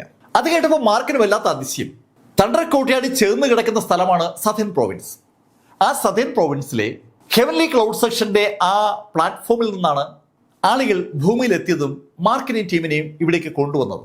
വേറെ ഏതോ ഒരു സ്ഥലത്തുനിന്ന് മറ്റാരോ ഒരു പ്ലാറ്റ്ഫോമിൽ ഭൂമിയിലെത്തിയതും മാർക്ക് കണ്ടതാണ്. മാർക്ക് അതിനെക്കുറിച്ച് ഡീൻലിയോട് ചോദിച്ചതും ഡീൻലി പറഞ്ഞു, മാർക്ക്, അത് ഇവിടുത്തെ പ്ലാറ്റ്ഫോമിൻ്റെ കഴിവല്ല, അത് ഭൂമിയിലെ പ്ലാറ്റ്ഫോമിൻ്റെ കഴിവാണ്. അവര് ഇവിടെ ഹോളി റീജിയനുമായി നിരന്തരം ഷട്ടിലടിക്കാനായി ശക്തമായ പ്ലാറ്റ്ഫോം ഉണ്ടാക്കിയിരിക്കുകയാണ്. ഇവിടെയും അങ്ങനെയുള്ള പ്ലാറ്റ്ഫോമുകൾ എവിടെയെങ്കിലുമൊക്കെ കാണും. പക്ഷെ എൻ്റെ അറിവിൽ ഈ ചുറ്റുവട്ടത്തൊന്നുമില്ല. ഡീൻലി, അപ്പോൾ ഞാൻ എങ്ങനെ ഭൂമിയിലേക്ക് പോകും? ആ ഹോളി റീജിയന് പുറത്ത് വേറെ ഒരുപാട് സ്ഥലങ്ങളിൽ മനുഷ്യവംശമുണ്ട്. മാർക്കിന് പക്ഷേ ചെല്ലാൻ ആഗ്രഹം ഭൂമിയാണ്. ഏകദേശം ഒരു 6-7 കൊല്ലങ്ങൾക്ക് മുമ്പാണ് മാർക്ക് ഫെല്ലർ ഭൂമിയിൽ നിന്ന് ഹോളി റീജിയനിൽ എത്തിയത്. മടങ്ങി ചെല്ലുമ്പോൾ ഭൂമി എങ്ങനെ ഉണ്ടാകുമെന്ന് അറിയാനുള്ള ഒരു ആഗ്രഹവും മാർക്കിനുണ്ട്. 100 വർഷം അതിവേഗം കടന്നുപോകും. ആ കാലാവധിക്ക് ശേഷം മാർക്കിന് തിരിച്ചു വരാം. തിരിച്ചു വരുമ്പോൾ എമിലി മാർക്കിന്റെ സ്വന്തം ആകില്ല.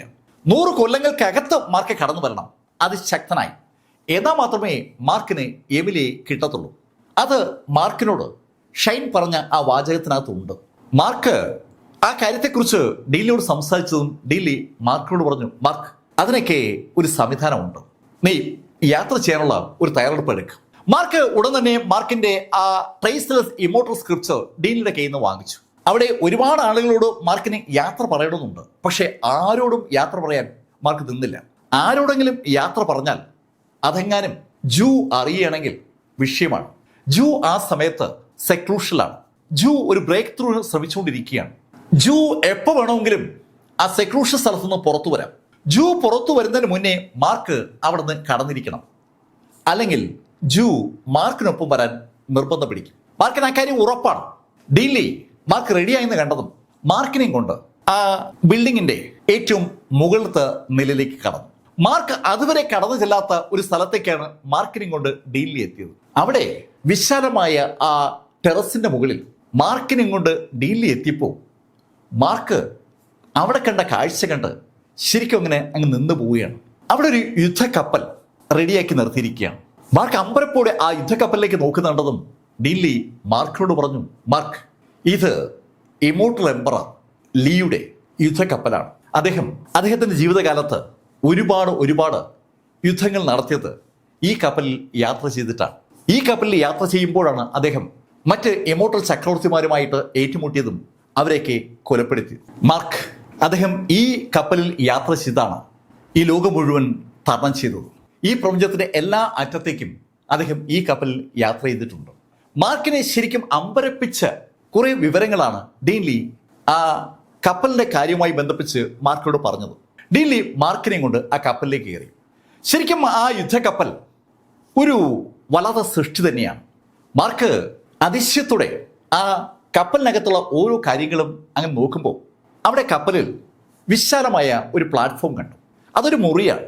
മാർക്ക് അവിടേക്ക് നോക്കുന്നുണ്ടതും ഡീൻലി മാർക്കിനോട് പറഞ്ഞു, മാർക്ക്, അവിടെ ഇരുന്നാണ് ഇമോർട്ടൽ ചക്രവർത്തി അദ്ദേഹം കൾട്ടിവേറ്റ് ചെയ്തിരുന്നത്. ആ പ്ലാറ്റ്ഫോമിലേക്ക് നോക്കിയപ്പോൾ മാർക്കിന് വല്ലാത്തൊരു കൗതുകം. മാർക്ക് അതിവേഗം ആ പ്ലാറ്റ്ഫോമിന്റെ അടുത്തെത്തി. കൗതുകത്തോടെ മാർക്ക് എങ്ങനെ ആ പ്ലാറ്റ്ഫോമിലേക്ക് നോക്കുമ്പോൾ ഡീൻലി മാർക്കിനെ വലതുവശത്തേക്ക് കൊണ്ടുവന്നു. അവിടെ ഒരു ലൈബ്രറിയാണ്. ആ ലൈബ്രറിയിൽ കുറച്ച് പുരാതന പുസ്തകങ്ങളൊക്കെ ഉണ്ട്. ബാക്കി പുസ്തകങ്ങളൊക്കെ അതിനകത്തുനിന്ന് പിൻവലിച്ചിരിക്കുകയാണ്. അങ്ങനെ ഓരോ സ്ഥലങ്ങളായി ആ കപ്പലിനകത്ത് ഡീൻലി മാർക്കിനെ കാണിച്ചു. ആയുധങ്ങളുടെ ശേഖരം ഇരുന്ന ഒരു സ്ഥലമുണ്ട്. പക്ഷെ ഇപ്പോൾ അവിടെ ആയുധങ്ങളൊന്നുമില്ല. ആ കപ്പലിൽ പലയിടത്തും അടയാളങ്ങളൊക്കെ ഉണ്ട്. വൻ യുദ്ധം നടന്നതിൻ്റെ എല്ലാ ലക്ഷണങ്ങളും ആ അടയാളങ്ങൾ വിളിച്ചു പറയുന്നുണ്ട്. മാർക്ക് അതൊക്കെ അങ്ങനെ കണ്ടു നടക്കുമ്പോൾ ഡീൻലി ആ കപ്പലിൻ്റെ നടുക്ക് വന്നു. അവിടെ ഒരു വലിയൊരു പീഠമുണ്ട്. ആ പീഠത്തിൽ മാർക്ക് നേരത്തെ എമിലിക്കൊപ്പം യാത്ര ചെയ്തപ്പോൾ കണ്ട ശൈലിയിലുള്ള ഒരു കല്ലിരിപ്പുണ്ട്. ശരിക്കും ഒരു വലിയ സ്റ്റോൺ. ആ സ്റ്റോൺ ചൂണ്ടിക്കാണിച്ച ഡീൻലി മാർക്കിനോട് പറഞ്ഞു, മാർക്ക്, ഈ സ്റ്റോൺ നിനക്ക് ആവശ്യമായ ഊർജം നൽകും. ഈ കപ്പലിനെ ഈ സ്റ്റോൺ ആയിരിക്കും മുന്നോട്ട് നയിക്കുക. പക്ഷേ ഇത് ഉള്ള കാലവും നിനക്ക് ഉപയോഗിക്കാൻ പറ്റില്ല. ഇതിൻ്റെ ശക്തി തീരുമ്പോൾ ഇതുപോലൊരു സ്റ്റോൺ കണ്ടെത്താൻ അധികം ബുദ്ധിമുട്ടൊന്നും ഉണ്ടാവില്ല. ഈ പ്രപഞ്ചത്തിൽ ഇതുപോലുള്ള സ്റ്റോണുകളുള്ള ഒരുപാട് സ്ഥലങ്ങളുണ്ട്. ശരിക്കും അതിശക്തമായ ഊർജ്ജ സോഴ്സാണ് അവിടെ ഇരിക്കുന്ന ആ എനർജി സ്റ്റോൺ. ആ എനർജി സ്റ്റോൺ വിവിധ ഫോർമേഷൻസ് വഴി ആ കപ്പലിൻ്റെ യന്ത്ര സംവിധാനങ്ങളുമായി കണക്റ്റാണ്. മാർക്ക് അതെല്ലാം കൗതുകപൂർവ്വം നോക്കി നിൽക്കുമ്പോൾ ഡീൻലി മാർക്കിനോട് പറഞ്ഞു, മാർക്ക്, എന്നാൽ ഇനി അധികം നേരം നിൽക്കണ്ട, നീ ഇവിടുന്ന് യാത്ര തുടങ്ങിക്കോ. മറ്റാരും നീ പോകുന്നത് അറിയണ്ട. മാർക്കിന്റെ ഡീമൺ സ്ലെയിങ് പീക്ക് മാർക്കിന് മറക്കാൻ കഴിയാത്ത സ്ഥലമാണ്. അവിടെയുള്ള ആളുകൾ മാർക്കിനെ കുറിച്ച് അറിഞ്ഞാൽ ഉറപ്പായും അവിടേക്ക് ഓടിയെത്തും. അത് പിന്നെ അനവധി സങ്കടകരമായ നിമിഷങ്ങൾ സമ്മാനിക്കും. അതറിയാവുന്ന ഡീൻലി മാർക്കിനെ അതുകൊണ്ട് തന്നെ കൂടുതലൊന്നും പറയാൻ നിൽക്കാതെ അവിടെ നിന്ന് യാത്രയാക്കി. മാർക്ക് വലിയ വലിയ പ്രതീക്ഷകളോടുകൂടിയാണ് ഹോളി റീജിയനിലേക്ക് എത്തിയത്.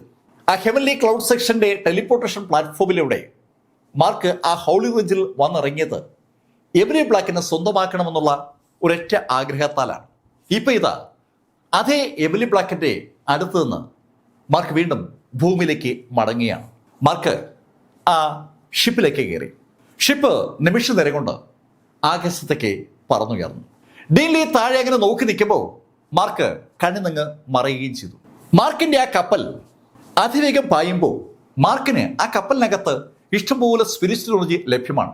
ശരിക്കും ഒരു എമോർട്ടൽ എംപററുടെ വസതി തന്നെ എന്ന് വിളിക്കാൻ കഴിയുന്ന ശക്തമായൊരു കപ്പലിലാണ് മാർക്ക് ഇപ്പോൾ യാത്ര ചെയ്യുന്നത്.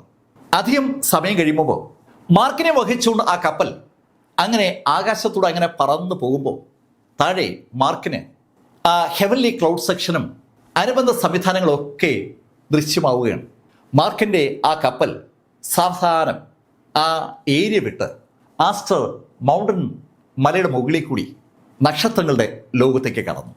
മാർക്കിന് കൃത്യമായിട്ടും ആ ഭൂമിയിലേക്കുള്ള കോർഡിനേറ്റേഴ്സ് ഡീൻലി സെറ്റ് ചെയ്ത് കൊടുത്തിട്ടുണ്ട്.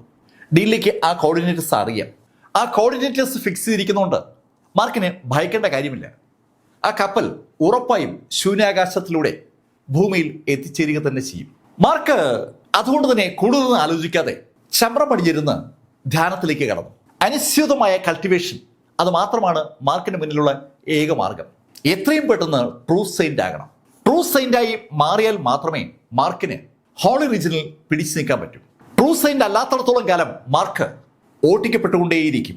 മാർക്ക് ആ ട്രൂ സെയിന്റ് ആകാൻ വേണ്ടി കണ്ണുകൾ പൂർണ്ണമായും അടച്ചു പിടിച്ച് പൂർണ്ണ ധ്യാനത്തിലേക്ക് കടന്നു. ഏകദേശം ഒരു 2-3 ദിവസം മാർക്ക് ഇങ്ങനെ ധ്യാനത്തിൽ ഇരുന്ന് കാണും. അപ്പോഴാണ് മാർക്കിന് താൻ കടന്നു പോകുന്ന ആകാശത്തിന്റെ ആ കാഴ്ച വല്ലാതെ ഒരു ആകർഷണമായി മാറിയത്.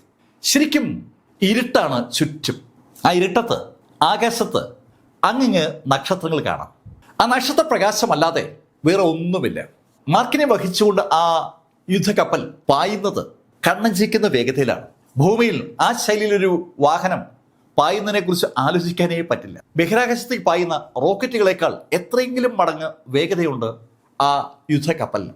മാർക്ക് തന്നെ കടന്നു പോകുന്ന നക്ഷത്രങ്ങളിലേക്കും ചെറിയ ചെറിയ പ്ലാനറ്റുകളിലേക്കും വലിയ പ്ലാനറ്റുകളിലേക്കൊക്കെ കണ്ണറിഞ്ഞുകൊണ്ട് അങ്ങനെ പൊയ്ക്കൊണ്ടേയിരിക്കുകയാണ്. ദിവസങ്ങൾ അങ്ങനെ കടക്കുകയാണ്. 2 ആഴ്ച ആയി കാണും. മാർക്കിപ്പോ ഹോളി റീജിയൻ ഉൾക്കൊള്ളുന്ന ആ പ്ലാനറ്റിൽ നിന്ന് വളരെ വളരെ ദൂരത്താണ്. ആ സമയത്ത് പെട്ടെന്നാണ് മാർക്കിന്റെ ആ യുദ്ധക്കപ്പലിന് മുന്നിൽ മറ്റൊരു കപ്പൽ വന്ന് ചാടുന്നത്.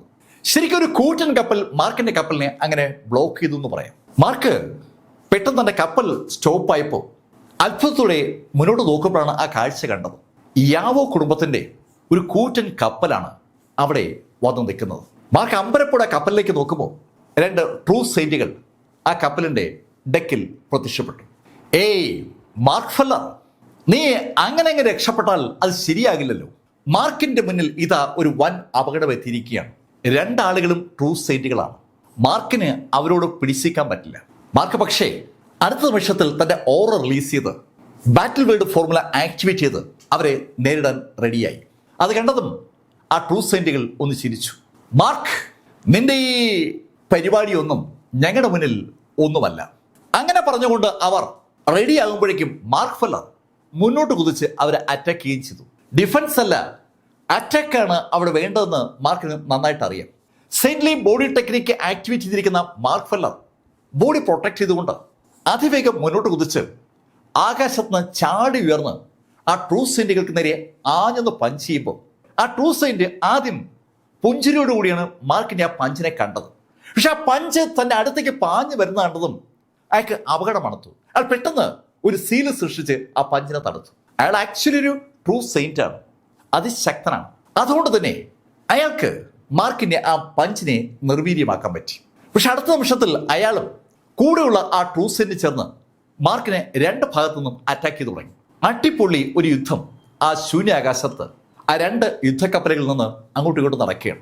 യുദ്ധത്തിൽ മാർക്കിന് ഒരു മെച്ചവുമില്ല. മാർക്കിന്റെ എല്ലാ സംവിധാനങ്ങളും എടുത്ത് അവർക്കെതിരെ പോരാടുമ്പോൾ ആ രണ്ട് ട്രൂസെന്റുകളും കരുതിക്കൂട്ടി വന്നിരിക്കുന്നതുകൊണ്ട് തന്നെ മാർക്കിനെ പിടിച്ചേക്കാൻ പറ്റാത്ത സാഹചര്യമായി. അവരുടെ കയ്യിൽ മാജിക്കൽ വെപ്പണുകളുണ്ട്. ആ മാജിക്കൽ വെപ്പണുകൾ മാർക്കിന്റെ പരിധിക്ക് അപ്പുറത്താണ്. മാർക്കും അവരും തമ്മിലുള്ള ആ യുദ്ധം മുറുകി വന്നപ്പോൾ പെട്ടെന്നാണ് അവർ രണ്ടുപേരും അതിശക്തമായ ഒരു ആക്ടിവിറ്റിക്ക് തുടക്കം കുറിച്ചത്. ആ ആക്ടിവിറ്റിക്ക് തുടക്കം കുറിച്ചുകൊണ്ട് അവരുടെ കപ്പലിനെ പെട്ടെന്ന് പുറകോട്ട് മാറ്റി. മാർക്കിന്റെ കപ്പലിന് അവരുടെ കപ്പലിനിടയിൽ പെട്ടെന്നാണ് ഒരു ശുദ്ധ ശൂന്യത ഉണ്ടാവുന്നത്.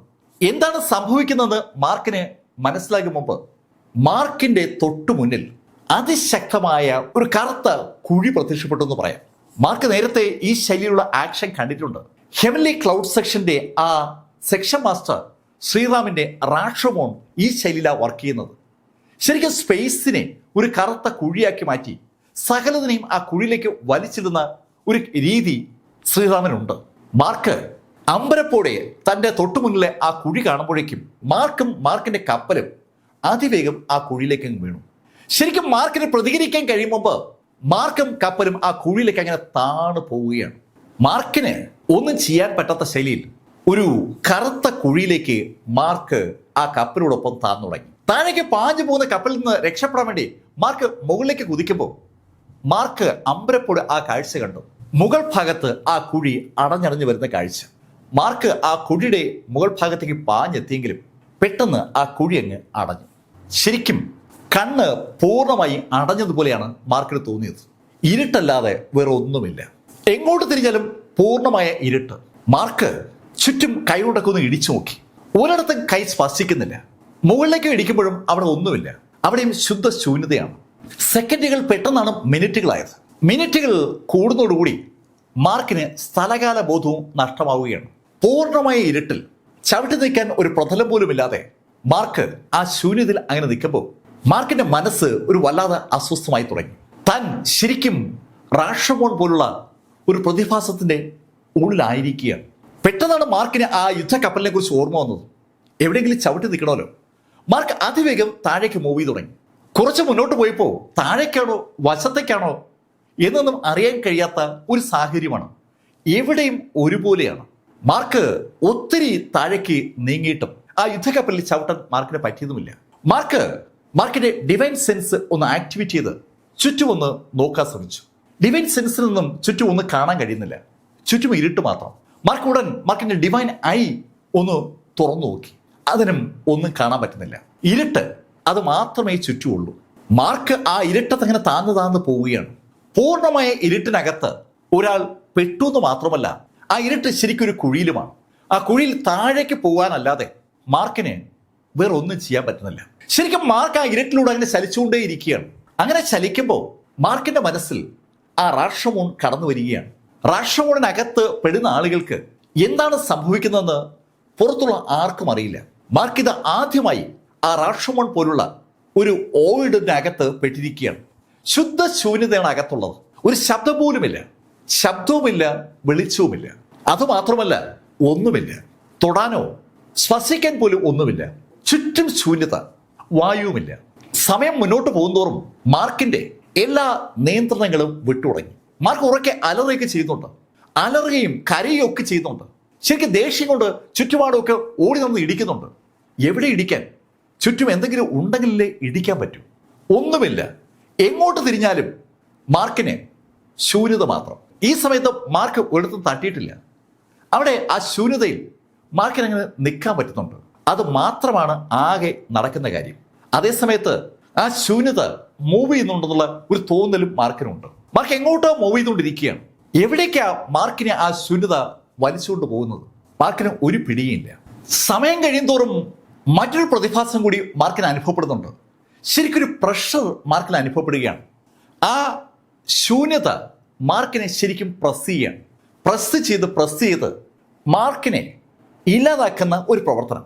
മാർക്ക് ബ്ലാക്ക് ഹോളുകളെ കുറിച്ച് കേട്ടിട്ടുണ്ട്. നക്ഷത്രങ്ങളെ വരെ വലിച്ചെടുക്കുന്ന ബ്ലാക്ക് ഹോളുകളെ കുറിച്ച്. അതിശക്തരായ നക്ഷത്രങ്ങളെ ആ ബ്ലാക്ക് ഹോൾ വലിച്ചെടുത്ത് കഴിയുമ്പോൾ ആ നക്ഷത്രങ്ങൾ ആ ഹോളിനകത്ത് അപ്രത്യക്ഷമാകും.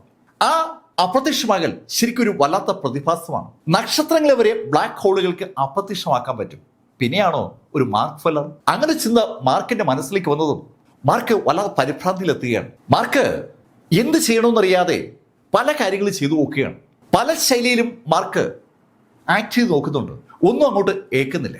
ശരിക്കും ഒരു പ്രഷർ മാർക്കിന് അനുഭവപ്പെടുന്നു എന്നുള്ള കാര്യം മാത്രമാണ് മാർക്കിനെ അറിയാൻ പറ്റുന്നത്. ആ പ്രഷർ കൂടിക്കൂടി വന്നതും മാർക്ക് ശരിക്കും ശക്തമായി ഒന്ന് ശ്വസിച്ചു. അതിശക്തമായി മാർക്ക് ബ്രീത്ത് ചെയ്യുകയാണ്. ആകെ മാർക്കിന് ചെയ്യാൻ കഴിയുന്നത് അത് മാത്രമാണെന്ന് ഒരു തോന്നൽ ഇപ്പൊ മാർക്കിനുണ്ട്. അന്തം വിട്ട പ്രതി എന്ത് ചെയ്യുമെന്ന് പറയും പോലെ മാർക്ക് അതിശക്തമായി ബ്രീത്ത് ചെയ്തപ്പോ മാർക്കിനുള്ളിലേക്ക് എന്തോ കയറും പോലെ മാർക്കിന് തോന്നി. ഒരു ഊർജം മാർക്കിനുള്ളിലേക്ക് കയറുന്നുണ്ട്.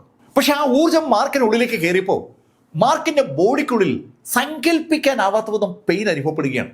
ബോഡിയിലെ എല്ലാ ഭാഗത്തും പെയിൻ അനുഭവപ്പെടുകയാണ്. മാർക്ക് അകത്തേക്ക് വലിച്ചു കയറ്റിയത് വായുവാണോ, സ്പിരിച്വൽ എനർജിയാണോ, അല്ലെങ്കിൽ മറ്റെന്തെങ്കിലും ആണോ എന്നൊന്നും മാർക്കിന് അറിയത്തില്ല. മാർക്ക് വലിച്ചു കയറ്റപ്പോൾ ശരിക്കും ഒരു പെയിൻ ഉള്ളിൽ നിന്ന് അനുഭവപ്പെടുകയാണ്. സൂചി കൊണ്ട് ദേഹം മുഴുവൻ കുത്തി മുറിക്കുമ്പോഴുള്ള പെയിൻ ഉണ്ട്. അതേസമയത്ത് പുറത്തുള്ള പ്രഷർ കൂടിക്കൂടി വരികയുമാണ്. പുറത്തുനിന്നും അകത്തുനിന്നും ഒരുപോലെ പ്രസ് ചെയ്യാണ്. മാർക്കിന് പെട്ടെന്ന് ഭ്രാന്തായതുപോലെയായി. പുറത്തുനിന്നുള്ള പ്രഷർ കൂടിക്കൂടി വരുമ്പോൾ അകത്തുനിന്നുള്ള ആ കുത്തലിന് ഒരു സുഖം. മാർക്ക് വീണ്ടും വലിച്ചു തുടങ്ങി. ശരിക്കും മാർക്ക് ശക്തമായി ബ്രീത്ത് ചെയ്യുകയാണ്. എന്തോ മാർക്കിന്റെ ഉള്ളിലേക്ക് കയറി പോകുന്നുണ്ടെന്ന കാര്യം മാർക്കിന് അറിയാം. ആ കുത്തൽ മാർക്കിന്റെ ശരീരത്തിൽ കൂടിക്കൂടി വരുന്നുണ്ട്. അങ്ങനെ വലിച്ചെടുക്കുമ്പോൾ മാർക്കിന്റെ ഉള്ളിൽ നിന്നുള്ള പുറത്തേക്കുള്ള കുത്തൽ ഇങ്ങനെ കൂടിക്കൂടി വരികയാണ്. പക്ഷെ ആ കുത്തൽ കൂടിക്കൂടി വരുമ്പോൾ പുറത്തുനിന്നുള്ള പ്രഷറിനെ അതിന് തടുക്കാൻ പറ്റുന്ന പോലെ മാർക്കിന് ഒരു തോന്നൽ. മാർക്ക് അത് മനസ്സിലാക്കിയതും വീണ്ടും വീണ്ടും ബ്രീത്ത് തുടങ്ങി. മാർക്ക് എങ്ങനെ സഞ്ചരിച്ചുകൊണ്ടേയിരിക്കുകയാണ്. ആ ശുദ്ധ ശൂന്യതയിൽ മാർക്ക് ബ്രീത്ത് ചെയ്തുകൊണ്ട് സഞ്ചരിക്കുകയാണ്. മാർക്ക് സഞ്ചരിക്കുന്നതാണോ ആ ശൂന്യത മൊത്തം സഞ്ചരിക്കുന്നതാണോ എന്ന് മാർക്കിന് പോലും അറിയാൻ കഴിയാത്ത അവസ്ഥ. പക്ഷെ മാർക്ക് ആകെ ചെയ്യുന്നത് ബ്രീത്ത് ചെയ്തുകൊണ്ടേയിരിക്കുന്നതാണ്. ശരിക്കും ആ ബ്രീത്തിങ്ങിൽ മാർക്ക് എങ്ങനെ ലയിച്ചു.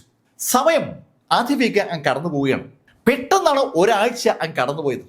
മാർക്ക് ആ കാര്യം അറിയുന്നില്ലെങ്കിലും പുറത്ത് ആ കാര്യം ആളുകൾ അറിഞ്ഞു.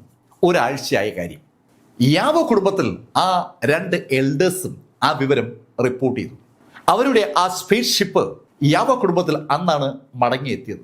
അവർ ആ വാർത്ത റിപ്പോർട്ട് ചെയ്യുമ്പോൾ യാവോ കുടുംബത്തിന്റെ ആ ഫാമിലി ഹെഡും അയാളുടെ മകൻ യാവോ നൈനാനും ആ സ്ഥലത്തുണ്ട്. മാർക്ക് ഫെല്ലറെ ആ ശൂന്യത ബ്ലാക്ക് ഹോള് വിഴുങ്ങി എന്നുള്ള കാര്യം കേട്ടതും യാവോ നൈനാൻ 2 കൈ കൊണ്ട് ആഞ്ഞ് കൈയടിച്ചു തുടങ്ങി. ശരിക്കും അവന് സന്തോഷം സഹിക്കാൻ പറ്റുന്നില്ല. അവനെ മുഴുവൻ ആളുകളുടെയും മുന്നിൽ വെച്ച് തോൽപ്പിച്ച വ്യക്തിയാണ് മാർക്ക് ഫെല്ലർ. ആ തോൽവി അവന്റെ മനസ്സിനെ വലതങ്ങ് ഉലച്ചിട്ടുണ്ടായിരുന്നു. ആ മാർക്ക് അവസാനിച്ചു കേട്ടപ്പോൾ യാവോ നൈനാൻ ഭയങ്കര സന്തോഷത്തിൽ കൈ ആഞ്ഞടിക്കുകയാണ്. മാർക്ക് ഫെല്ലറെ ആ ഓൾഡ് ബ്ലാക്ക് ഹോൾ വിഴുങ്ങി എന്നുള്ള കഥ ആ നൈനാന് സന്തോഷം ഉണ്ടാക്കിയപ്പോൾ നൈനന്റെ പിതാവ് വല്ലാത്തൊരു അസ്വസ്ഥതയോടെ നൈനനെ ഒന്ന് സൂക്ഷിച്ചു നോക്കി. നൈനൻ അവിടുന്ന് പോയി കഴിഞ്ഞതും ഈ കാര്യങ്ങൾ ആ ഫാമിലി ഹെഡിനോട് റിപ്പോർട്ട് ചെയ്ത ആളുകൾ നോക്കി ആ ഹോളിലോട് പറഞ്ഞു, ഛേ, ഇവൻ ഇങ്ങനെ ആയാൽ എന്ത് ചെയ്യും? ചെറിയ കാര്യത്തിലേക്ക് അവൻ ഇങ്ങനെ സന്തോഷിച്ചാൽ അവന്റെ കഴിവുകൊണ്ടല്ലാതെ ഒരാൾ പരാജയപ്പെടുമ്പോൾ അതിൽ സന്തോഷിച്ചിട്ട് എന്ത് കാര്യം? അയാളൊരു യോദ്ധാവാണ്.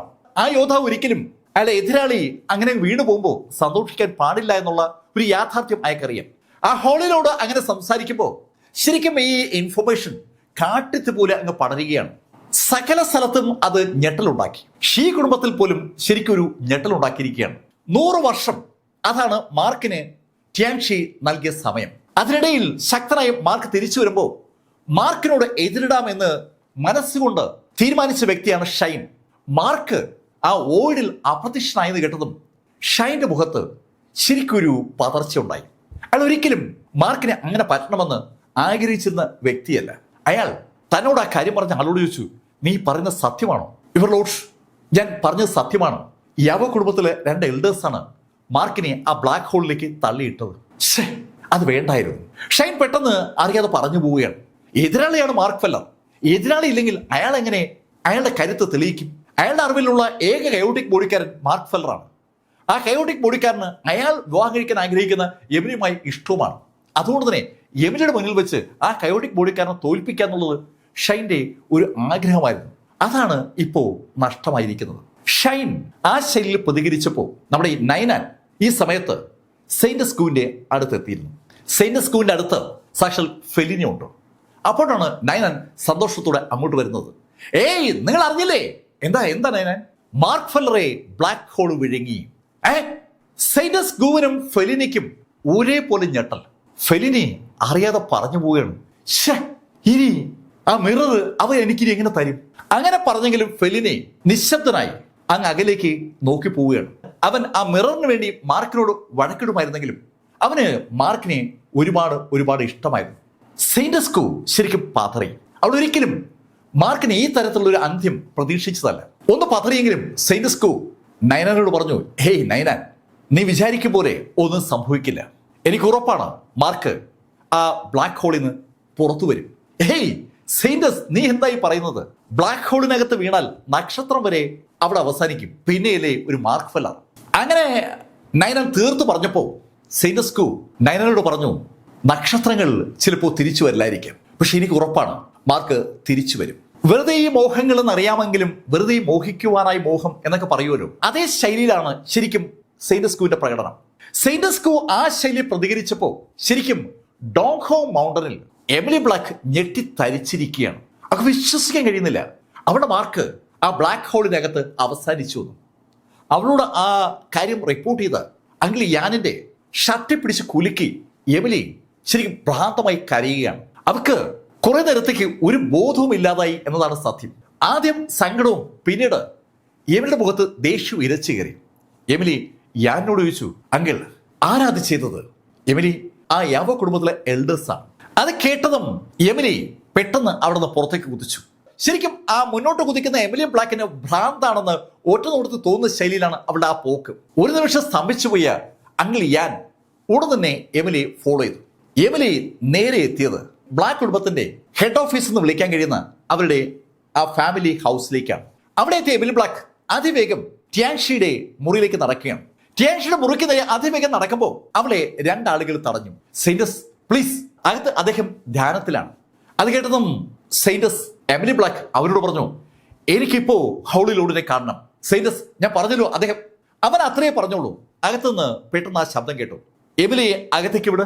ടിയാൻഷി ബ്ലാക്കിന്റെ ശബ്ദം അങ്ങനെ ഉയർന്നു കേട്ടതും ആ രണ്ട് ഗാർഡുകളും രണ്ട് വശത്തേക്കായി മാറി. എമിലി ബ്ലാക്ക് ഒരു കൊടുങ്കാറ്റ് പോലെ അകത്തേക്ക് ഓടിയെത്തി. അവൾ ടിയാൻഷി ബ്ലാക്കിന്റെ മുന്നിലേക്ക് വന്നു.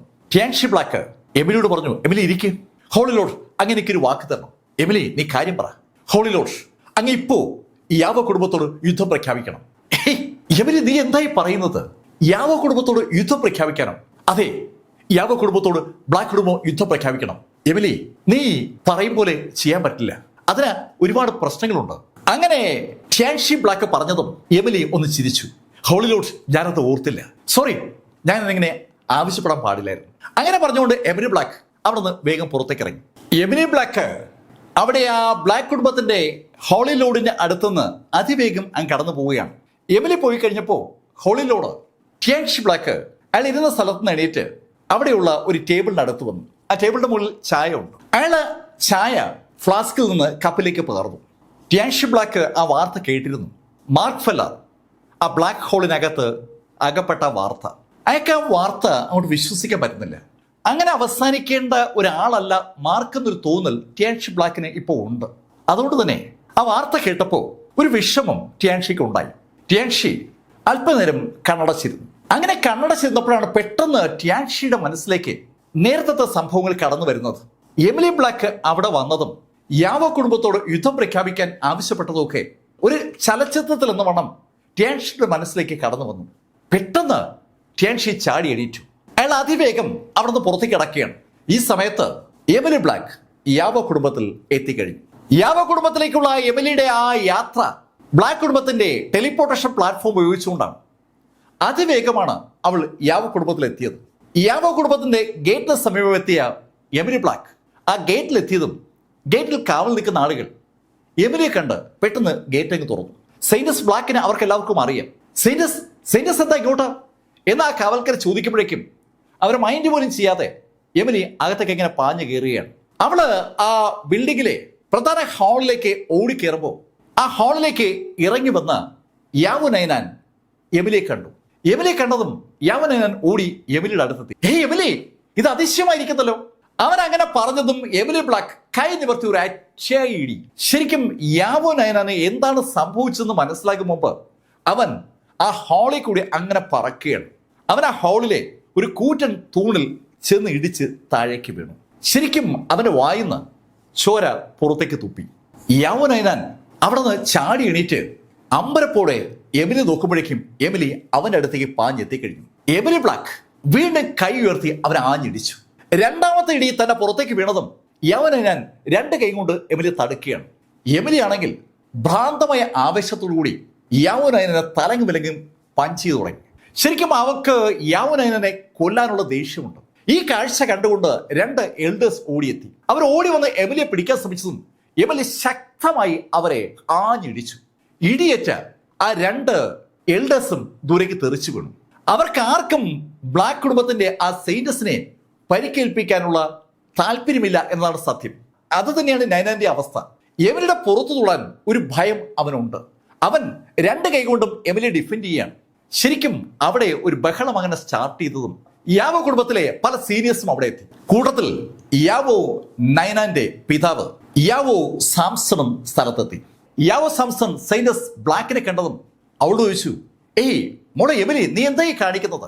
ഏയ്, നിങ്ങൾക്കെതിരെ യുദ്ധം പ്രഖ്യാപിക്കാനാണ് ഞാനിവിടെ എത്തിയത്. യുദ്ധം പ്രഖ്യാപിക്കാനോ? ഏയ് എമിലി, എമിലി എന്തായി പറയുന്നത്? നോക്ക്, നിങ്ങളെ മുഴുവൻ നശിപ്പിച്ചിട്ട് ഞാൻ ഇവിടുന്ന് മടങ്ങത്തുള്ളൂ.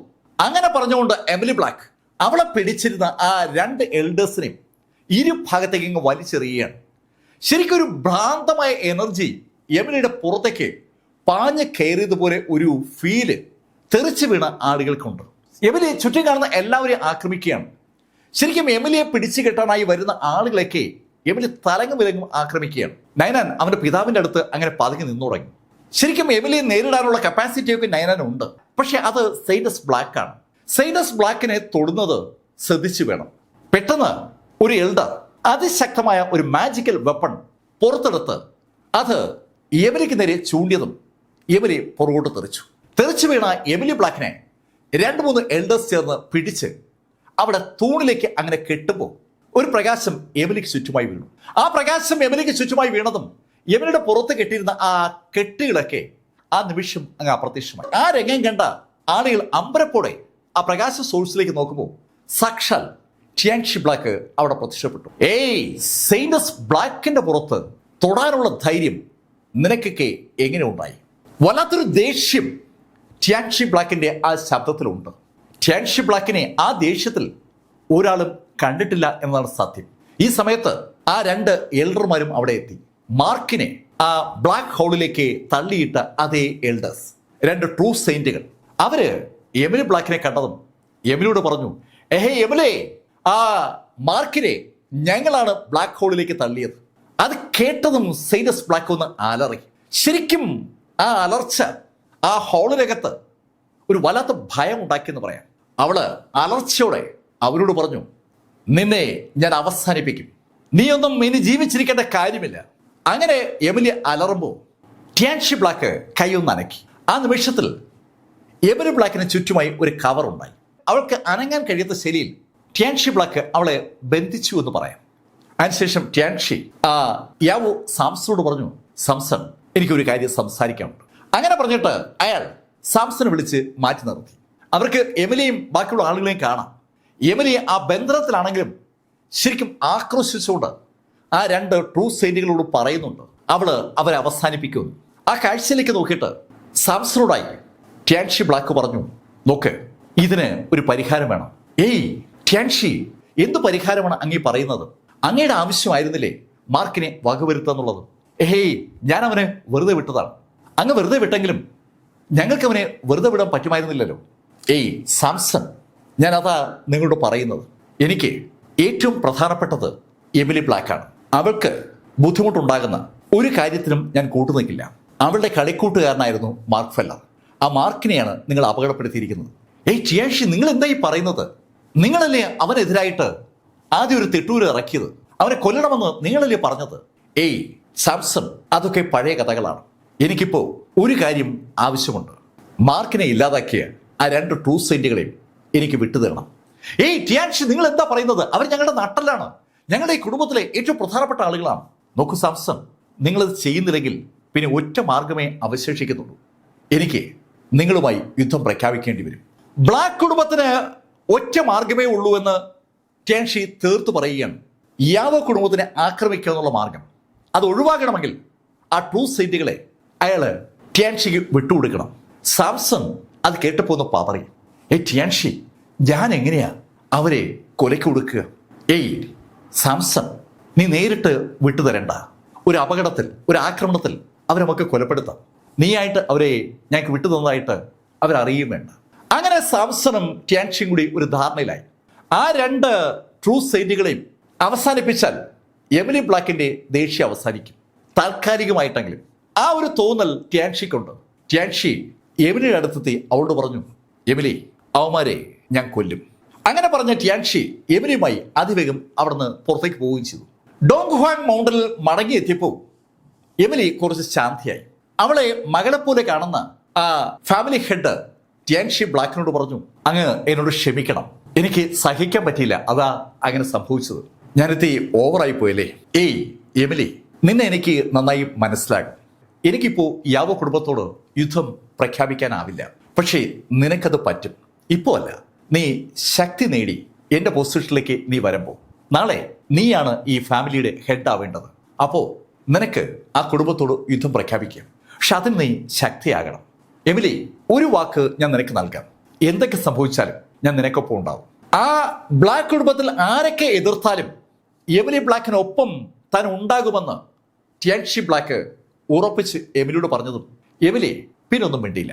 ശരിക്കും നിശബ്ദയായി ഒരു നിമിഷം അവിടെ നിന്ന എമിലി ബ്ലാക്ക് അതിവേഗം നടന്നത് കൾട്ടിവേഷൻ റൂമിലേക്കാണ്.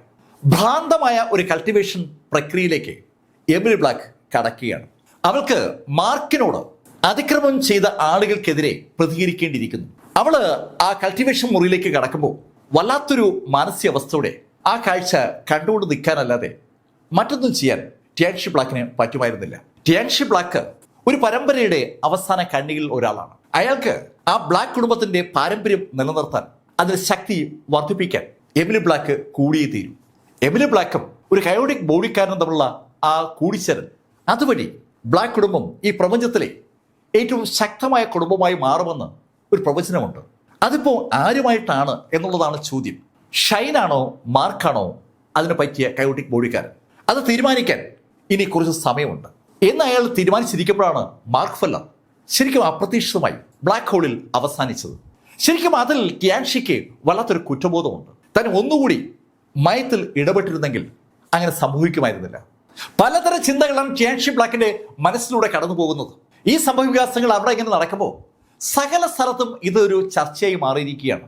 സ്വതന്ത്ര കൾട്ടിവേറ്റേഴ്സ് ഒരുപാട് ഇപ്പോൾ ഉണ്ട്. അവരൊക്കെ ഈ വാർത്ത അറിഞ്ഞു. അവർക്കാർക്കും കൊണ്ട് വിശ്വസിക്കാൻ പറ്റുന്നില്ല. ആ 9 ഗ്രേറ്റ് കുടുംബങ്ങളെയും വെല്ലുവിളിച്ച മാർക്ക് ഫെല്ലർ അങ്ങനെ അങ്ങ് അവസാനിച്ചു എന്ന് കേൾക്കുമ്പോൾ ആളുകൾക്ക് അതെങ്ങനെ വിശ്വസിക്കാൻ കഴിയുക? ശരിക്കും എല്ലാവർക്കും വല്ലാത്തൊരു വിഷമം. പല സ്ഥലത്തും പല രീതിയിൽ ആ ഡയലോഗ് അങ്ങനെ അരങ്ങേറുമ്പോൾ ഡീൻലി ആകെ അസ്വസ്ഥനാണ്. ശരിക്കും അയാൾ അവിശ്വസനീയതയോടെ ആകാശത്തേക്ക് നോക്കി പോവുകയാണ്. അയാൾ ഉറക്കെ പറഞ്ഞു, അങ്ങ് സ്വന്തം മകനെ രക്ഷിച്ചില്ലേ?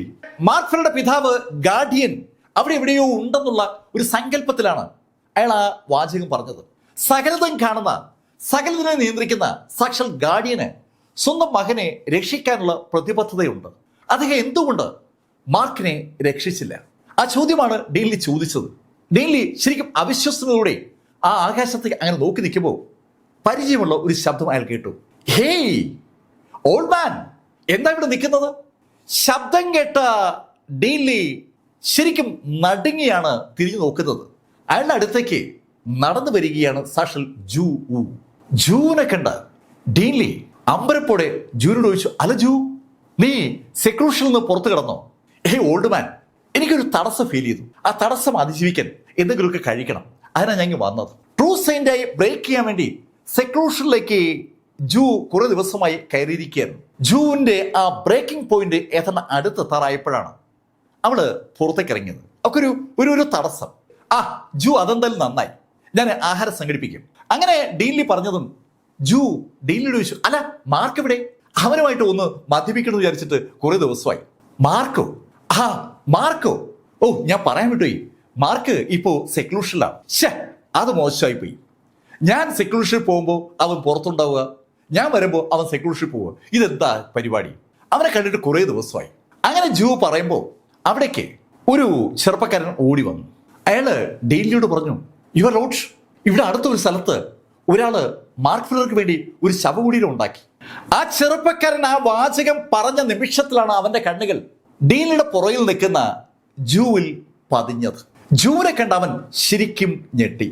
ആ ഞെട്ടൽ അവന് മറച്ചു പിടിക്കാൻ കഴിയാത്ത ശൈലിയിൽ വ്യക്തവുമാണ്. ഡീലിയുടെ പുറകിൽ നിന്ന് മുന്നോട്ട് കയറിയ ജൂ അവനെ ഒന്ന് നോക്കിയിട്ട് ഡീലിയോട് ചോദിച്ചു, ഏയ് ഡീൻലി, അവൻ എന്താ പറഞ്ഞേ? ഓ അത് ഏതോ ഒരു മാർക്കിന് വേണ്ടി ആരോ എന്തോ ഉണ്ടാക്കി കയറി അവൻ പറഞ്ഞതാണ്. ഡീൻലി അങ്ങനെ പറഞ്ഞതും ഒറ്റ ജമ്പിന് ജൂ ആ ചെറുപ്പക്കാരന്റെ മുന്നിലെത്തി. അവൻ ശരിക്കും ജൂനെ കണ്ട് വിറയ്ക്കുമ്പോൾ ജൂ അവന്റെ കഴുത്തിലേക്ക് കൈവച്ചു. ഏയ് നീ എന്താ പറഞ്ഞേ? ജൂന്റെ കൈ അവന്റെ കഴുത്തിൽ ഒന്ന് മുറുകിയതും അവൻ അറിയാതെ പറഞ്ഞു പോവുകയാണ്. ജൂ, മാർക്ക് ഫെല്ലർ മരിച്ചു. മാർക്ക് ഫെല്ലർ മരിച്ചു എന്ന് കേട്ടതും ജൂന്റെ കൈ ഓട്ടോമാറ്റിക്കായിട്ട് ആ ബോഡിയിൽ നിന്ന് അറിയാതെ പിൻവലിക്കപ്പെടുകയാണ്. ഒരു ഷോക്ക് ജൂന് ഉണ്ടായെന്ന അർത്ഥം. ജൂ ഏതാനും സ്റ്റെപ്പ് പുറകോട്ട് അറിയാതെ മാറിപ്പോയി. ഏയ് നീ എന്താ പറഞ്ഞേ? പെട്ടെന്ന് ഡീൻലി കയറി ഇടപെട്ടു. ഏയ് ജൂ, അതങ്ങനെയല്ല. മാർക്ക് ഫെല്ലർ ഒരു ബ്ലാക്ക് ഹോളിനകത്ത് വീണിരിക്കുകയാണ്. ബ്ലാക്ക് ഹോളിനകത്ത് വീഴുമ്പോൾ സാധാരണ മരിച്ചുപോയി എന്നൊക്കെ ആളുകൾ പറയും. പക്ഷെ എനിക്കറിയാം മാർക്കിന് ഒന്നും സംഭവിക്കില്ല. ഡീൻലി അത് പറഞ്ഞതും ജൂ ഡീൻലിയോട് പറഞ്ഞു, അതെ, മാർക്കിന് ഒന്നും സംഭവിക്കില്ല. അല്ല, അവനത് സംഭവിക്കാൻ പറ്റില്ലല്ലോ. അവനങ്ങനെ അത് സംഭവിക്കും, അത് ശരിയാവില്ല. ജൂ എന്തൊക്കെയോ പറയുകയാണ്. ശരിക്കും ജൂ അസ്വസ്ഥയോടെ അങ്ങോട്ടും ഇങ്ങോട്ടും നടക്കുകയാണ്. ആ സമയത്ത് ഡീൻലി ആ ചെറുപ്പക്കാരനെ കൈ കാണിച്ചു അവിടെ നിന്ന് രക്ഷപ്പെട്ടോളാൻ. അവൻ അതിവേഗം ആ മുറിയിൽ നിന്ന് പുറത്തേക്ക് ഒരൊറ്റ ഓട്ടം. അവന്റെ ജീവൻ അവന് തിരിച്ചു കിട്ടിയെന്ന് പറയാം. ഏതാനും മിനിറ്റ് നേരം അങ്ങോട്ടും ഇങ്ങോട്ടും നടന്ന ജൂ ഡീൻലിയോട് ചോദിച്ചു, കഴിക്കാൻ എന്തെങ്കിലും കിട്ടുമോ? പെട്ടെന്ന് തന്നെ ഡീൻലി ഭക്ഷണം റെഡിയാക്കി. അവിടെ കിട്ടാവുന്ന എല്ലാ ഭക്ഷണവും അതിവേഗം റെഡിയാവുകയാണ്. ജൂ ഒരു ഭ്രാന്തി പോലെ അവളുടെ മുന്നിൽ വന്ന ആ ഭക്ഷണം മുഴുവൻ കഴിച്ചു തുടങ്ങി. അതിവേഗമാണ് ജൂ കഴിക്കുന്നത്. ഭക്ഷണം കഴിക്കുന്നിടയിൽ അവിടെ ഇരിക്കുന്ന വൈനൊക്കെ എടുത്തോട് കുടിക്കുന്നുമുണ്ട്. ശരിക്കും ഏതാനും മണിക്കൂർ നേരം ഭക്ഷണത്തോടുള്ള ജൂവിന്റെ ഒരു യുദ്ധം തന്നെ അവിടെ നടന്നു എന്ന് പറയാം. ആ ഭക്ഷണം കഴിച്ചു നിർത്തിയതും ജൂ ഡീൻലിയോട് പറഞ്ഞു, ഞാനേ സെക്ലൂഷനിലേക്ക് അടക്കുകയാണ്. ഡീൻലിക്ക് എന്തെങ്കിലും പറയാൻ കഴിയുമ്പോൾ ജൂ അവള് നേരത്തെ ധ്യാനത്തിലിരുന്ന അതേ മുറിയിലേക്ക് കടന്നു. കൃത്യം ഒരാഴ്ച കഴിഞ്ഞതും ട്രിബുലേഷൻ മേഘങ്ങളുടെ ഒരു വൻ നിര തന്നെ ആ തണ്ടർ കോർട്ട്യാർഡിൽ പ്രത്യക്ഷപ്പെട്ടു. ശരിക്കും അമ്പരപ്പിക്കുന്ന ട്രിബുലേഷനാണ് തുടർന്ന് അവിടെ ഉണ്ടായത്. ജൂ ഡീൻലിയെ അമ്പരപ്പിച്ചുകൊണ്ട് അതിശക്തിയായ ഒരു ട്രൂ സെയിന്റായി അടുത്ത 24 മണിക്കൂർ കഴിഞ്ഞപ്പോൾ പുറത്തേക്ക് വന്നു. അവളിപ്പോൾ ശരിക്കും ശാന്തിയാണ്. ഡീൻലി മാത്രമല്ല, ആ തണ്ടർ കോർട്ട്യാർഡിലെ ആളുകളൊക്കെ ആ ആകാശത്തെ കണ്ട ആ മേഘങ്ങളിൽ അമ്പരം നിൽക്കുകയായിരുന്നു. ഇതുവരെ അവരാരും ആ ശൈലിയിലുള്ള ഒരു ട്രിബുലേഷൻ കണ്ടിട്ടുണ്ടായിരുന്നില്ല. മാർക്ക് ഫെല്ലർ ട്രിബുലേഷൻ ഇമോർട്ടൽ എംപററുടെ ആ ശവകുടീരത്തിനകത്ത് പ്രത്യേക പ്രൊട്ടക്റ്റഡ് ഏരിയയിലായതുകൊണ്ട് ആരും കണ്ടിരുന്നില്ല. ജൂവിന്റെ ആ ട്രിബുലേഷൻ അവിടെ ഒരു ചലനം തന്നെ സൃഷ്ടിച്ചെന്ന് പറയാം. എല്ലാവരും ജൂ പുറത്തു വന്ന വിവരം അറിഞ്ഞ് അവിടേക്ക് ഓടിയെത്തിയിരിക്കുകയാണ്. ഒരു ട്രൂ സെയിന്റായി ജൂ മാറിയിരിക്കുകയാണ്. ശരിക്കും അതിശക്തിയായി ജൂ മാറിയെന്ന് അവിടെ കാണുന്ന ഏവർക്കും അറിയാം. അടുത്ത ആ ഒരാഴ്ച ജൂ ശരിക്കും ആളുകളോടൊപ്പം അടിച്ചു പൊളിച്ചു. ജൂ ഡീൻലിയെ നിർബന്ധിച്ച് മദ്യപിക്കുകയും ചെയ്തു. ശരിക്കും ജൂ സന്തോഷവതിയാണെന്നും മാർക്ക് ഫെല്ലർ തിരിച്ചു വരുമെന്നുള്ള പ്രതീക്ഷയിൽ ജൂ മാർക്ക് ആ ബ്ലാക്ക് ഹോളിൽ അകപ്പെട്ട കാര്യം മറന്നു എന്നൊക്കെ ഡീൻലിക്ക് ഒരു ആശ്വാസം ഉണ്ടായ അതേ രാത്രിയിൽ ആ തണ്ടർ കോർട്ട്യാർഡിൽ നിന്ന് ഒരു മാജിക്കൽ വെപ്പണുമായി ജൂ മുങ്ങുകയും ചെയ്തു. ആ വെപ്പണുമായി ജൂ എത്തിയത് മാർക്ക് ഫെല്ലറുടെ കല്ലറ ഉണ്ട് എന്ന് പറയുന്ന സ്ഥലത്താണ്. അവര് ആ കല്ലറയ്ക്ക് സമീപത്തേക്ക് വരുമ്പോൾ കല്ലറയുടെ അടുത്ത് ഒരാൾ നിൽക്കുന്നത് ജൂ ദൂരന്നേ കണ്ടു. ജൂ പെട്ടെന്ന് അവരുടെ ഓറ ഒന്ന് മറച്ചു പിടിച്ചുകൊണ്ട് ശബ്ദമുണ്ടാക്കാതെ ആ കല്ലറയ്ക്ക് സമീപത്തേക്ക് പതുക്കെ നടന്നെത്തി. ജൂനിപ്പോ ആ ആളെ വ്യക്തമായി കാണാം. അത് സാക്ഷാൽ ഷൈനാണ്. ഷൈൻ മാർക്കിന്റെ കല്ലറയിലേക്ക് നിർനിമിഷനായി അങ്ങനെ നോക്കി നിൽക്കുകയാണ്. അയാൾ ആ കല്ലറയിലേക്ക് നോക്കി മാർക്കിനോട് എന്നപോലും പറയുകയാണ്, ഏയ് മാർക്ക് ഫെല്ലർ, നീ ഇവിടെ ഇങ്ങനെ അവസാനിക്കേണ്ട ആളെ ആയിരുന്നില്ല. എനിക്ക് ഒരുപാട് വിഷമമുണ്ട്. നിന്നോടൊന്ന് ഫൈറ്റ് ചെയ്യണം എന്നുള്ളത് എൻ്റെ ഒടുങ്ങാത്ത ആഗ്രഹമാണ്. മാർക്ക്, ഞാൻ ഇപ്പോഴും വിശ്വസിക്കുന്നു നിനക്ക് ഒന്നും സംഭവിക്കില്ല. അങ്ങനെ അവസാനിക്കേണ്ട ഒരാളേ അല്ല നീ. മാർക്ക്, എന്തായാലും ഞാൻ നിനക്ക് നൽകിയ വാക്ക് പാലിക്കും. ഞാൻ നിനക്ക് വേണ്ടി കാത്തിരിക്കും. നീ മടങ്ങി വരും എന്ന് തന്നെയാണ് എൻ്റെ പ്രതീക്ഷ. ആളുകൾ പറയും പോലെ നീ അവസാനിക്കില്ല, അവസാനിക്കാൻ പാടില്ല. ഷീ കുടുംബത്തിന്റെ ഷൈൻ്റെ വാക്കുകൾ ജൂ കൃത്യമായി കേട്ടു.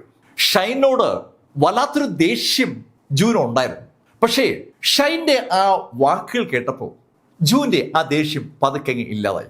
ഒരു വ്യക്തിത്വമുള്ള ആളാണ് ഷൈൻ എന്ന് അവൻ ആ വാക്കുകൾ വിളിച്ചു പറയുകയാണ്. ചതിച്ച് കൊലപ്പെടുത്തുന്നതിൽ ഒരു അർത്ഥവുമില്ല എന്ന് കരുതുന്ന വ്യക്തിയാണ് ഷൈൻ. മാർക്കിനെ ചതിയിൽപ്പെടുത്തിയത് ശരിയായില്ല എന്ന് 100% ഉറച്ചു വിശ്വസിക്കുകയാണ് ഷൈൻ എന്ന് ഷൈൻ്റെ വാക്കുകൾ വ്യക്തമാക്കുകയാണ്. ജൂ നോക്കി നിൽക്കുമ്പോൾ ഷൈൻ കുനിഞ്ഞ് മാർക്കിന്റെ ആ കല്ലറയിൽ തല കൊണ്ടും തൊട്ടതിന് ശേഷം ഒന്നും മിണ്ടാതെ തിരിച്ച് അങ്ങ് നടന്നു. അയാളങ്ങ് നടന്ന് അപ്രത്യക്ഷമായതും ജൂ നടന്ന് ആ കല്ലറയുടെ മുന്നിലെത്തി. ആ കല്ലറയിൽ മാർക്ക് ഫെല്ലറുടെ പേരും ജനനവും മരണവും ഒക്കെ രേഖപ്പെടുത്തിയിട്ടുണ്ട്.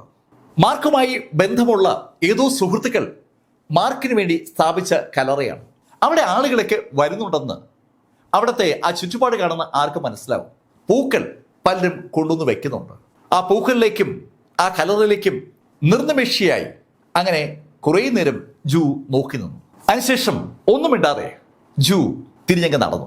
ഈ സംഭവത്തിന് ശേഷം ഏതാനും ദിവസങ്ങൾ കഴിഞ്ഞാണ് ഒരു ദിവസം രാത്രി യാവോ കുടുംബത്തിന്റെ മുകളിൽ സാക്ഷാൽ ജൂ പ്രത്യക്ഷപ്പെട്ടു. ജൂ താഴേക്ക് നോക്കുമ്പോൾ യാവോ കുടുംബത്തിൽ അനവധി ആളുകൾ റോന്തു ചുറ്റുന്നുണ്ട്. യാവോ കുടുംബത്തിന്റെ ആ പ്രൊട്ടക്ഷൻ ഒന്ന് വലുതാക്കിയിരിക്കുകയാണ്. അനവധി കൾട്ടിവേറ്റേഴ്സ് അവിടെ ഉണ്ട്. ജൂ അവരെല്ലാം ഒന്ന് സൂക്ഷിച്ചു നോക്കിയിട്ട് ജൂവിന്റെ ഇരു കൈകളും ഒന്ന് ഉയർത്തി. വായുവിൽ ജൂ അങ്ങനെ നിന്നിട്ട് ആ കൈകളിൽ നിന്ന് ഉയർത്തിയതും ആ കൈകളിൽ നിന്ന് ഒരു പ്രകാശം പതുക്കെ താഴേക്ക് വ്യാപിക്കുകയാണ്. ജൂ ഒരു ട്രൂ സെയിന്റ് ആണ്. ജൂവിന്റെ ബോഡി നിർമ്മാണ ബോഡിയുമാണ്. അവര് ജന്മന തന്നെ ശക്തിയാണ്. ആ ശക്തിയായ ജൂവിന്റെ ഇരു കൈകളിൽ നിന്നുള്ള പ്രകാശം പെട്ടെന്നാണ് ആ എൻറ്റിയർ യാവോ കുടുംബത്തിനെയും കവർ ചെയ്യുന്നത്.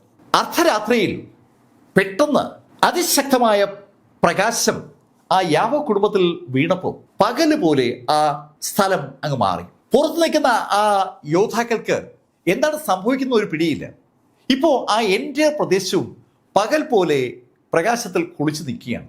ആ പ്രകാശം ആ ബിൽഡിങ്ങിൽ തലങ്ങും വിലങ്ങും വീണപ്പോൾ അകത്ത് പലരും ഈ പ്രകാശം കണ്ട് പുറത്തേക്ക് ഓടി വന്നു. എന്താ അങ്ങനെ അവർ ചോദിക്കുമ്പോൾ ശരിക്കും ഒരു പ്രഷർ ആളുകൾക്ക് അനുഭവപ്പെട്ടു തുടങ്ങി. അവരുടെ മുകളിൽ ആ ഒരു പ്രസ് ചെയ്യുന്ന പോലെ ഒരു ഫീല്, അതിശക്തമായ പ്രഷർ അനുഭവപ്പെട്ടതും അവര് ആ പ്രഷറിൽ നിന്ന് രക്ഷപ്പെടാൻ വേണ്ടി അവരുടെ ഓറയ്ക്ക് റിലീസ് ചെയ്തു. പക്ഷെ ആ ഓറയ്ക്കൊന്നും അവരുടെ മുകളിൽ അനുഭവപ്പെടുന്ന പ്രഷറിനെ തടുക്കാൻ പറ്റുന്നില്ല എന്ന് പെട്ടെന്നാണ് അവർക്ക് മനസ്സിലായത്. അകത്തുനിന്ന് ആളുകൾ ഓരോരുത്തരായി ഓടി പുറത്തേക്ക് വരുമ്പോൾ അവര് ആ ഞെട്ടിക്കുന്ന കാഴ്ച കാണുകയാണ്. യാവോ കുടുംബത്തിന്റെ പുറത്തുണ്ടായിരുന്ന കാവൽക്കാർ അവിടെ ചിതറിക്കിടക്കുകയാണ്. അദൃശ്യമായ ഒരു ശക്തി ആ കാവൽക്കാരെ മുഴുവൻ കൊലപ്പെടുത്തിയിരിക്കുകയാണ്. ഒരു വലിയ ഏരിയയിലാണ് ആ യാവോ കുടുംബത്തിന്റെ ആ ഫാമിലി സ്ഥിതി ചെയ്യുന്നത്. ഒരു വലിയ മല തന്നെ അവരുമായി ബന്ധപ്പെട്ടുണ്ട്. അതിന്റെ താഴെയാണ് യാവോ സിറ്റി എന്ന് പറയുന്ന സ്ഥലം. യാവോ സിറ്റിയിൽ യാവോ കുടുംബവുമായി ബന്ധപ്പെട്ട ആളുകളാണ് ഉള്ളത്. അവരുടെ ആശ്രിതന്മാരും അവരുടെ സഹായികളും അവരുമായി ബന്ധപ്പെട്ട് കച്ചവടം ചെയ്യുന്ന ആളുകളൊക്കെ ഉള്ള ഒരു വലിയ സിറ്റിയാണ് യാവോ സിറ്റി. ആ യാവോ സിറ്റിക്കകത്തെ ആ മലയുടെ മുകളിലുള്ള യാവോ കുടുംബത്തിലെ കാവൽക്കാർ അങ്ങനെ ചിതറിക്കിടക്കുന്ന കാഴ്ച അകത്തുനിന്ന് പുറത്തേക്ക് ഓടി വരുന്ന ആളുകൾ കണ്ടു. പെട്ടെന്ന് സകലരും വിജിലന്റായി. ആ നിമിഷത്തിലാണ് ആളുകളുടെ ശ്രദ്ധ ആകാശത്തേക്ക് തിരിയുന്നത്. ആകാശത്ത് ഒരു പെൺകുട്ടിയുടെ വലിപ്പമുള്ള ഒരു സ്ത്രീ അങ്ങനെ നിൽക്കുന്ന കാഴ്ച അവർ കണ്ടു. അത് കണ്ടതും താഴെ നിൽക്കുന്ന ആളുകൾ അലറുകയാണ്. ഏയ്, ആരാ നീ? ആ ചോദ്യം ചോദിച്ച വ്യക്തിയുടെ പുറത്ത് പെട്ടെന്നാണ് ഒരു പ്രകാശം വന്ന് പതിച്ചത്. അവൻ ആ നിമിഷം ചിതറി. ശരിക്കും യാവോ കുടുംബത്തിന് അൺബിലീവബിളായ ഒരു ത്രെട്ട് ഉണ്ടായിരിക്കുകയാണ്. അത് പെട്ടെന്ന് അവർക്ക് മനസ്സിലായി. ആ ഓടി വന്ന യോദ്ധാക്കളുടെ കൂട്ടത്തിൽ സെമി സെയിന്റുകളും റിവേഷൻ ഔട്ട് സ്റ്റേജുകളും ട്രൂ സെയിന്റുകളും അടങ്ങിയ ആ ടീം പെട്ടെന്ന് ആകാശത്ത് പ്രത്യക്ഷപ്പെട്ട ആ ലേഡിയെ കണ്ട് ആകാശത്ത് കുതിച്ച് അവരെ ഒന്ന് നേരിടാനുള്ള ശ്രമം തുടങ്ങിയതും യാവോ കുടുംബത്തിന്റെ ആ മുകളിൽ സമാനതകളില്ലാത്ത ഒരു യുദ്ധം ആരംഭിച്ചു. ശരിക്കും ആ യുദ്ധത്തിൽ ജൂ എന്താണെന്ന് ഒരു ധാരണ യാവോ കുടുംബത്തിന് ഉണ്ടായെന്ന് പറയാം. ആ യുദ്ധത്തോടെ ഏതാനും സെക്കൻഡിൽ കഴിഞ്ഞതും ബോഡികൾ ഒന്നൊന്നായി താഴേക്ക് വീണുകൊണ്ടിരിക്കുകയാണ്. ജൂവിന്റെ കൈ പതിക്കുന്ന സ്ഥലത്തൊക്കെ ഒരാൾ കൊല്ലപ്പെടും. ശരിക്കും അവര് ആ ആകാശത്തൂടെ ഭ്രാന്തമായി അങ്ങനെ ഓടി നടക്കുകയാണ്. ജൂവിന്റെ ശക്തമായ പഞ്ചുകൾ എപ്പോ എവിടെ വെച്ച് ആളുടെ പുറത്ത് പതിക്കുമെന്ന് പറയാൻ വയ്യ. അനവധി ആളുകൾ തറയിലേക്ക് വീണതും ആ ട്രൂ സെന്റികൾ ബാക്കിയുള്ളവരോട് പറഞ്ഞു, ഏയ് നിങ്ങളൊക്കെ പിന്മാറാം. ഏതാനും മിനിറ്റുകൾ കൊണ്ട് നൂറുകണക്കിന് ആളുകളെയാണ് ജൂ കൊന്നൊടുക്കിയത്. ട്രൂ സെന്റികൾ പെട്ടെന്ന് ജൂനങ്ങ് വളഞ്ഞു. അതിശക്തരായ ട്രൂ സെന്റികൾ ജൂനും നോക്കിയിട്ട് ജൂനോട് പറഞ്ഞു, ഏയ് നീ ആ ജൂ ആണല്ലേ, ഓ നീ ഒരു ട്രൂ സെയിന്റ് ആയല്ലേ, ഒരു ഏർലി ലെവൽ ട്രൂ സെയിന്റിന് ഇത്ര ധിക്കാരമോ? അങ്ങനെ ചോദിച്ചുകൊണ്ട് ആ ട്രൂ സെയിന്റുകൾ അവരുടെ ഓറ റിലീസ് ചെയ്തുകൊണ്ട് അതിശക്തമായി ജൂവിനെ അറ്റാക്ക് ചെയ്യാൻ ശ്രമിച്ചതും ജൂവിന്റെ ബോഡിക്ക് ചുറ്റുമായി ഒരു പർപ്പിൾ പ്രകാശം അങ്ങനെ അങ്ങ് വ്യാപിച്ചു. ശരിക്കും ആ പർപ്പിൾ പ്രകാശം ജൂവിന്റെ ബോഡിക്ക് ചുറ്റും വ്യാപിച്ചതും ഈ ട്രൂ സെയിന്റുകളുടെ അറ്റാക്ക് ആ പർപ്പിൾ പ്രകാശത്തിൽ ഇടിച്ചു നിന്നു. അതിനിടയിൽ കൂടി ജൂവിന്റെ അതിശക്തമായ പഞ്ച് ഒരു ട്രൂ സെയിന്റിന്റെ പുറത്ത് പതിക്കുകയും ചെയ്തു. ആ പഞ്ച് ആ ട്രൂ സെയിന്റിനെ തെറിപ്പിച്ചത് യാവോ കുടുംബത്തിന്റെ ബിൽഡിങ്ങിലേക്കാണ്. അയാൾ ചെന്ന് ആ ബിൽഡിങ്ങിൽ ഇടിച്ചതും ആ ബിൽഡിങ്ങിന്റെ ആ ഭാഗം അയാൾക്കൊപ്പം ഇടിഞ്ഞ് താഴേക്ക് വീണു. ആളുകൾക്ക് അങ്ങോട്ട് വിശ്വസിക്കാൻ പറ്റാത്ത ഒരു കാഴ്ചയാണ് അവർ കണ്ടത്. ആ ട്രൂ സെയിന്റ് ഈ ജൂവിനേക്കാൾ ഒരുപാട് ശക്തിയുള്ള ഒരു ട്രൂ സെയിന്റ് ആണ്. ഒറ്റ ഇടിക്കാണ് ജൂ അയാളെ തെറിപ്പിച്ചത്. അയാൾ താഴേക്ക് വീഴുമ്പോൾ ജൂ അടുത്ത ആളെയും ഇടിച്ച് തെറിപ്പിച്ചു കഴിഞ്ഞു. ജൂവിന്റെ ശക്തിക്ക് മുന്നിൽ ആ 3 ട്രൂ സെയിന്റുകളും ഒന്നുമല്ല എന്നതാണ് ശരി. 3 ട്രൂ സെയിന്റുകളെ അവസാനിപ്പിക്കാൻ ജൂവിന് അല്പസമയം വേണ്ടി വന്നു. ഈ സമയത്താണ് അല്പം പ്രായമുള്ള ഒരാൾ അവിടേക്ക് ഓടി വരുന്നത്. അയാൾ ആ ട്രൂ സെയിന്റുകളുടെ സീനിയറാണ്. എൽഡർ എന്നാണ് അയാൾ വിളിക്കുക. അയാളുടെ കയ്യിൽ ആയുധങ്ങളൊക്കെ ഉണ്ട്. അയാൾ രംഗത്തേക്ക് വന്നതും ബാക്കിയുള്ള ആളുകൾക്ക് ഒരു ആവേശമായി. ആ ട്രൂ സെയിന്റുകളിൽ ഏറ്റവും ശക്തനായ ആ എൽഡർ ജൂവിന്റെ അടുത്തേക്ക് കുതിച്ചെത്തി ജൂവിനോട് പറഞ്ഞു, ഏയ് നീ എന്തിനാ ഇവിടെ വന്നത്? അതിന് മറുപടി പറയാതെ ജൂ അയാളെ ആഞ്ഞ് പഞ്ച് ചെയ്തു. അയാൾ ഒന്ന് ഒഴിഞ്ഞ് ജൂവിനെ പഞ്ച് ചെയ്തു. ശരിക്കും ജൂ അയാളും തമ്മിലുള്ള ആ ഒരു വ്യത്യാസം ആ പഞ്ചിൽ ദൃശ്യമാണ്. ജൂ മുകളിൽ നിന്ന് താഴേക്ക് പതിച്ചു. ആ സമയത്ത് അയാളും താഴെ ലാൻഡ് ചെയ്തു.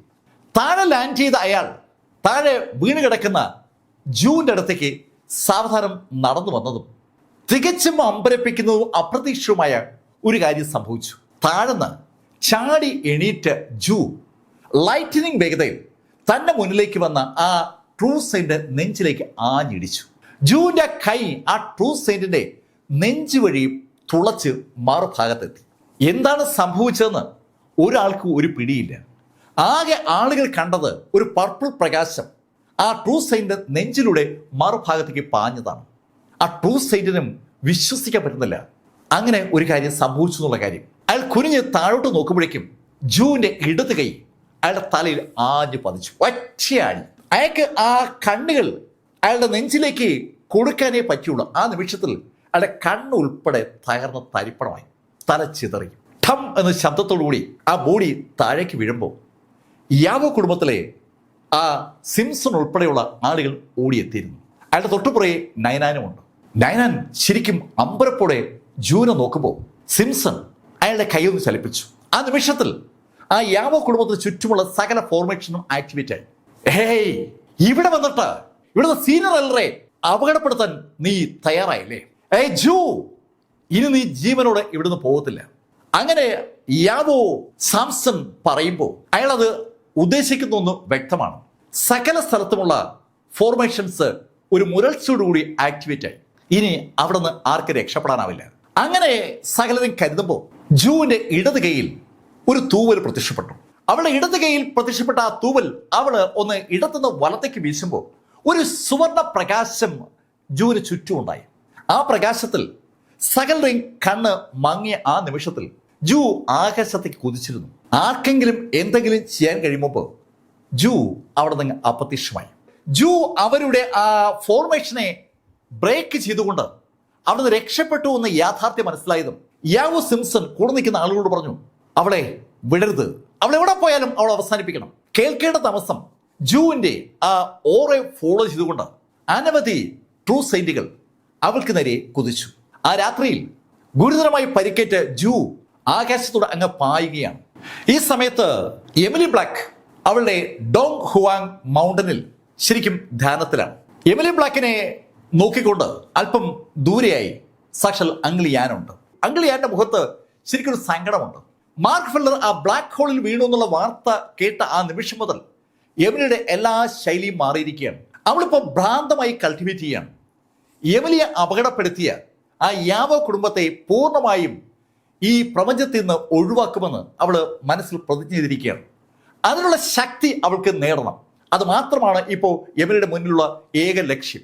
ബാക്കി എല്ലാ കാര്യങ്ങളും അവൾ ഒഴിവാക്കിയിരിക്കുകയാണ്. അത് അങ്കിൾ യാനിന് അറിയാം.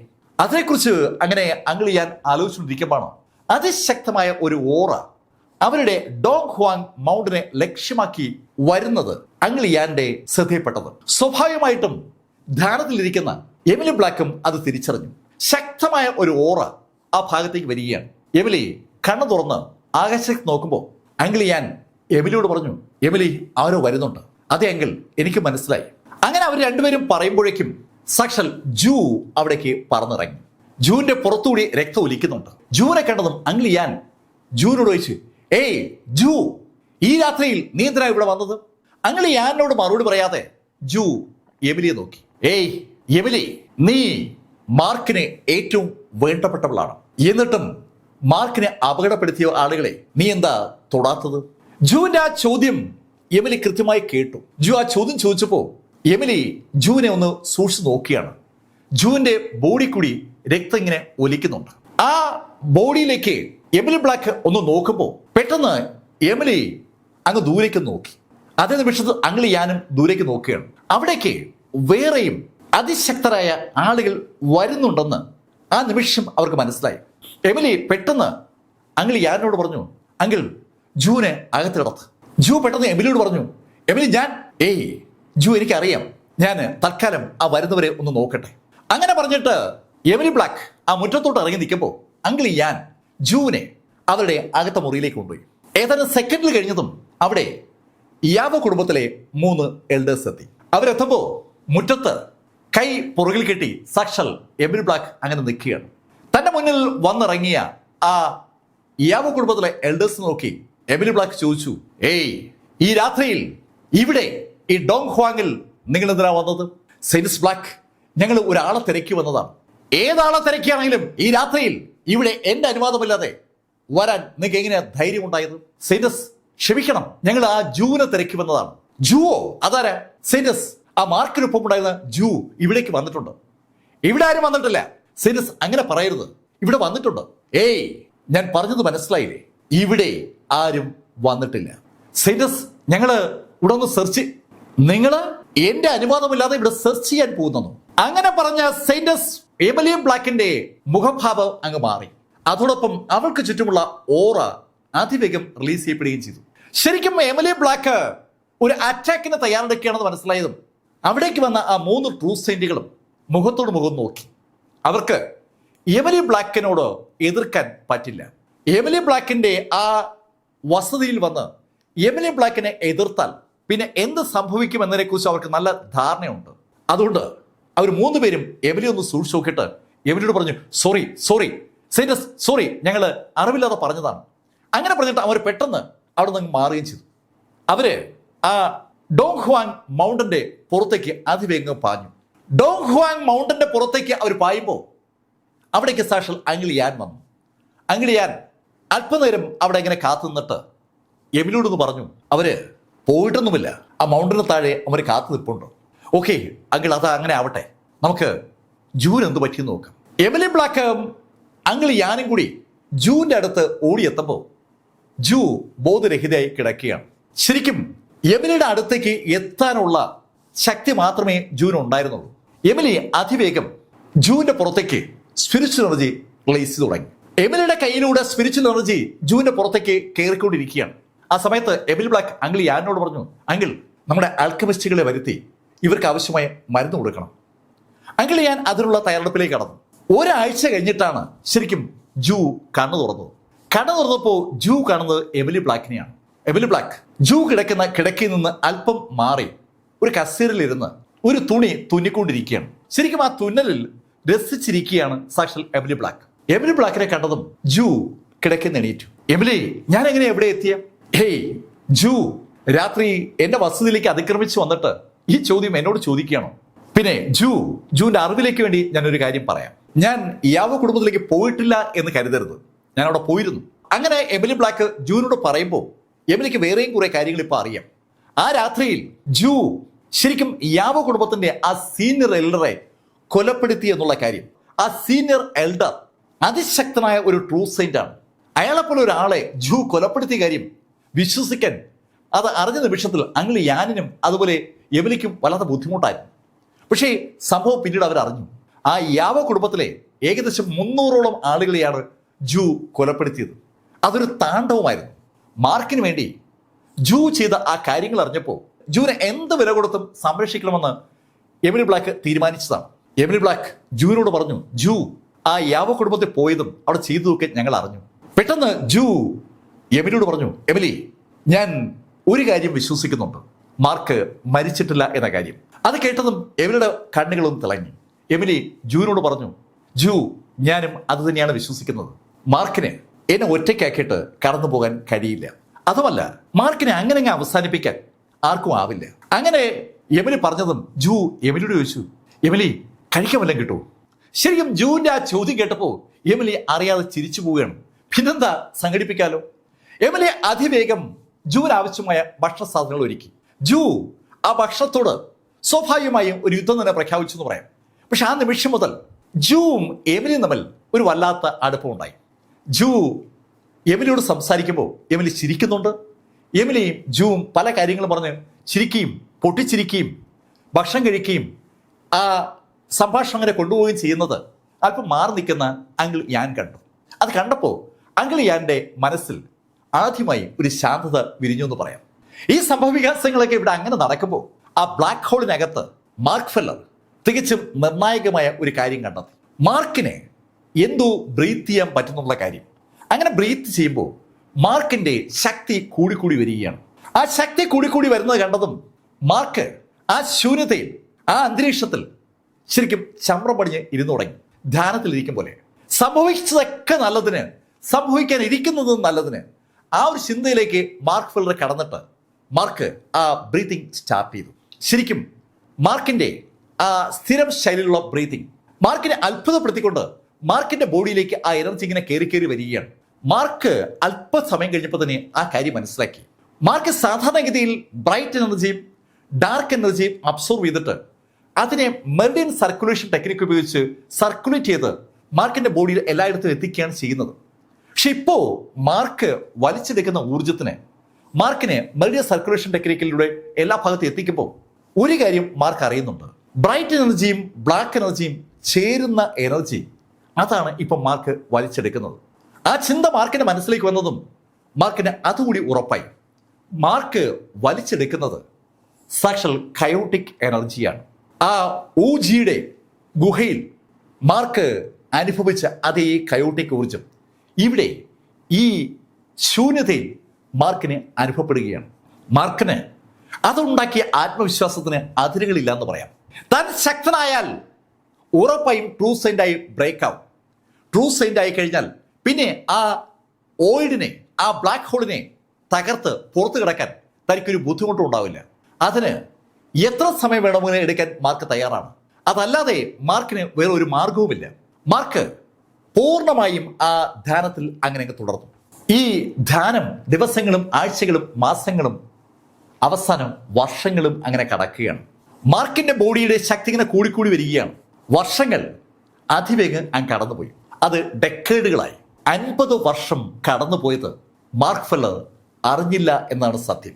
50 വർഷമായപ്പോൾ മാർക്കിന് തൻ ട്രൂ സെയിന്റായി ബ്രേക്ക് ചെയ്യാൻ ഉള്ള കപ്പാസിറ്റി നേടിയെന്ന് ഒരു തോന്നൽ.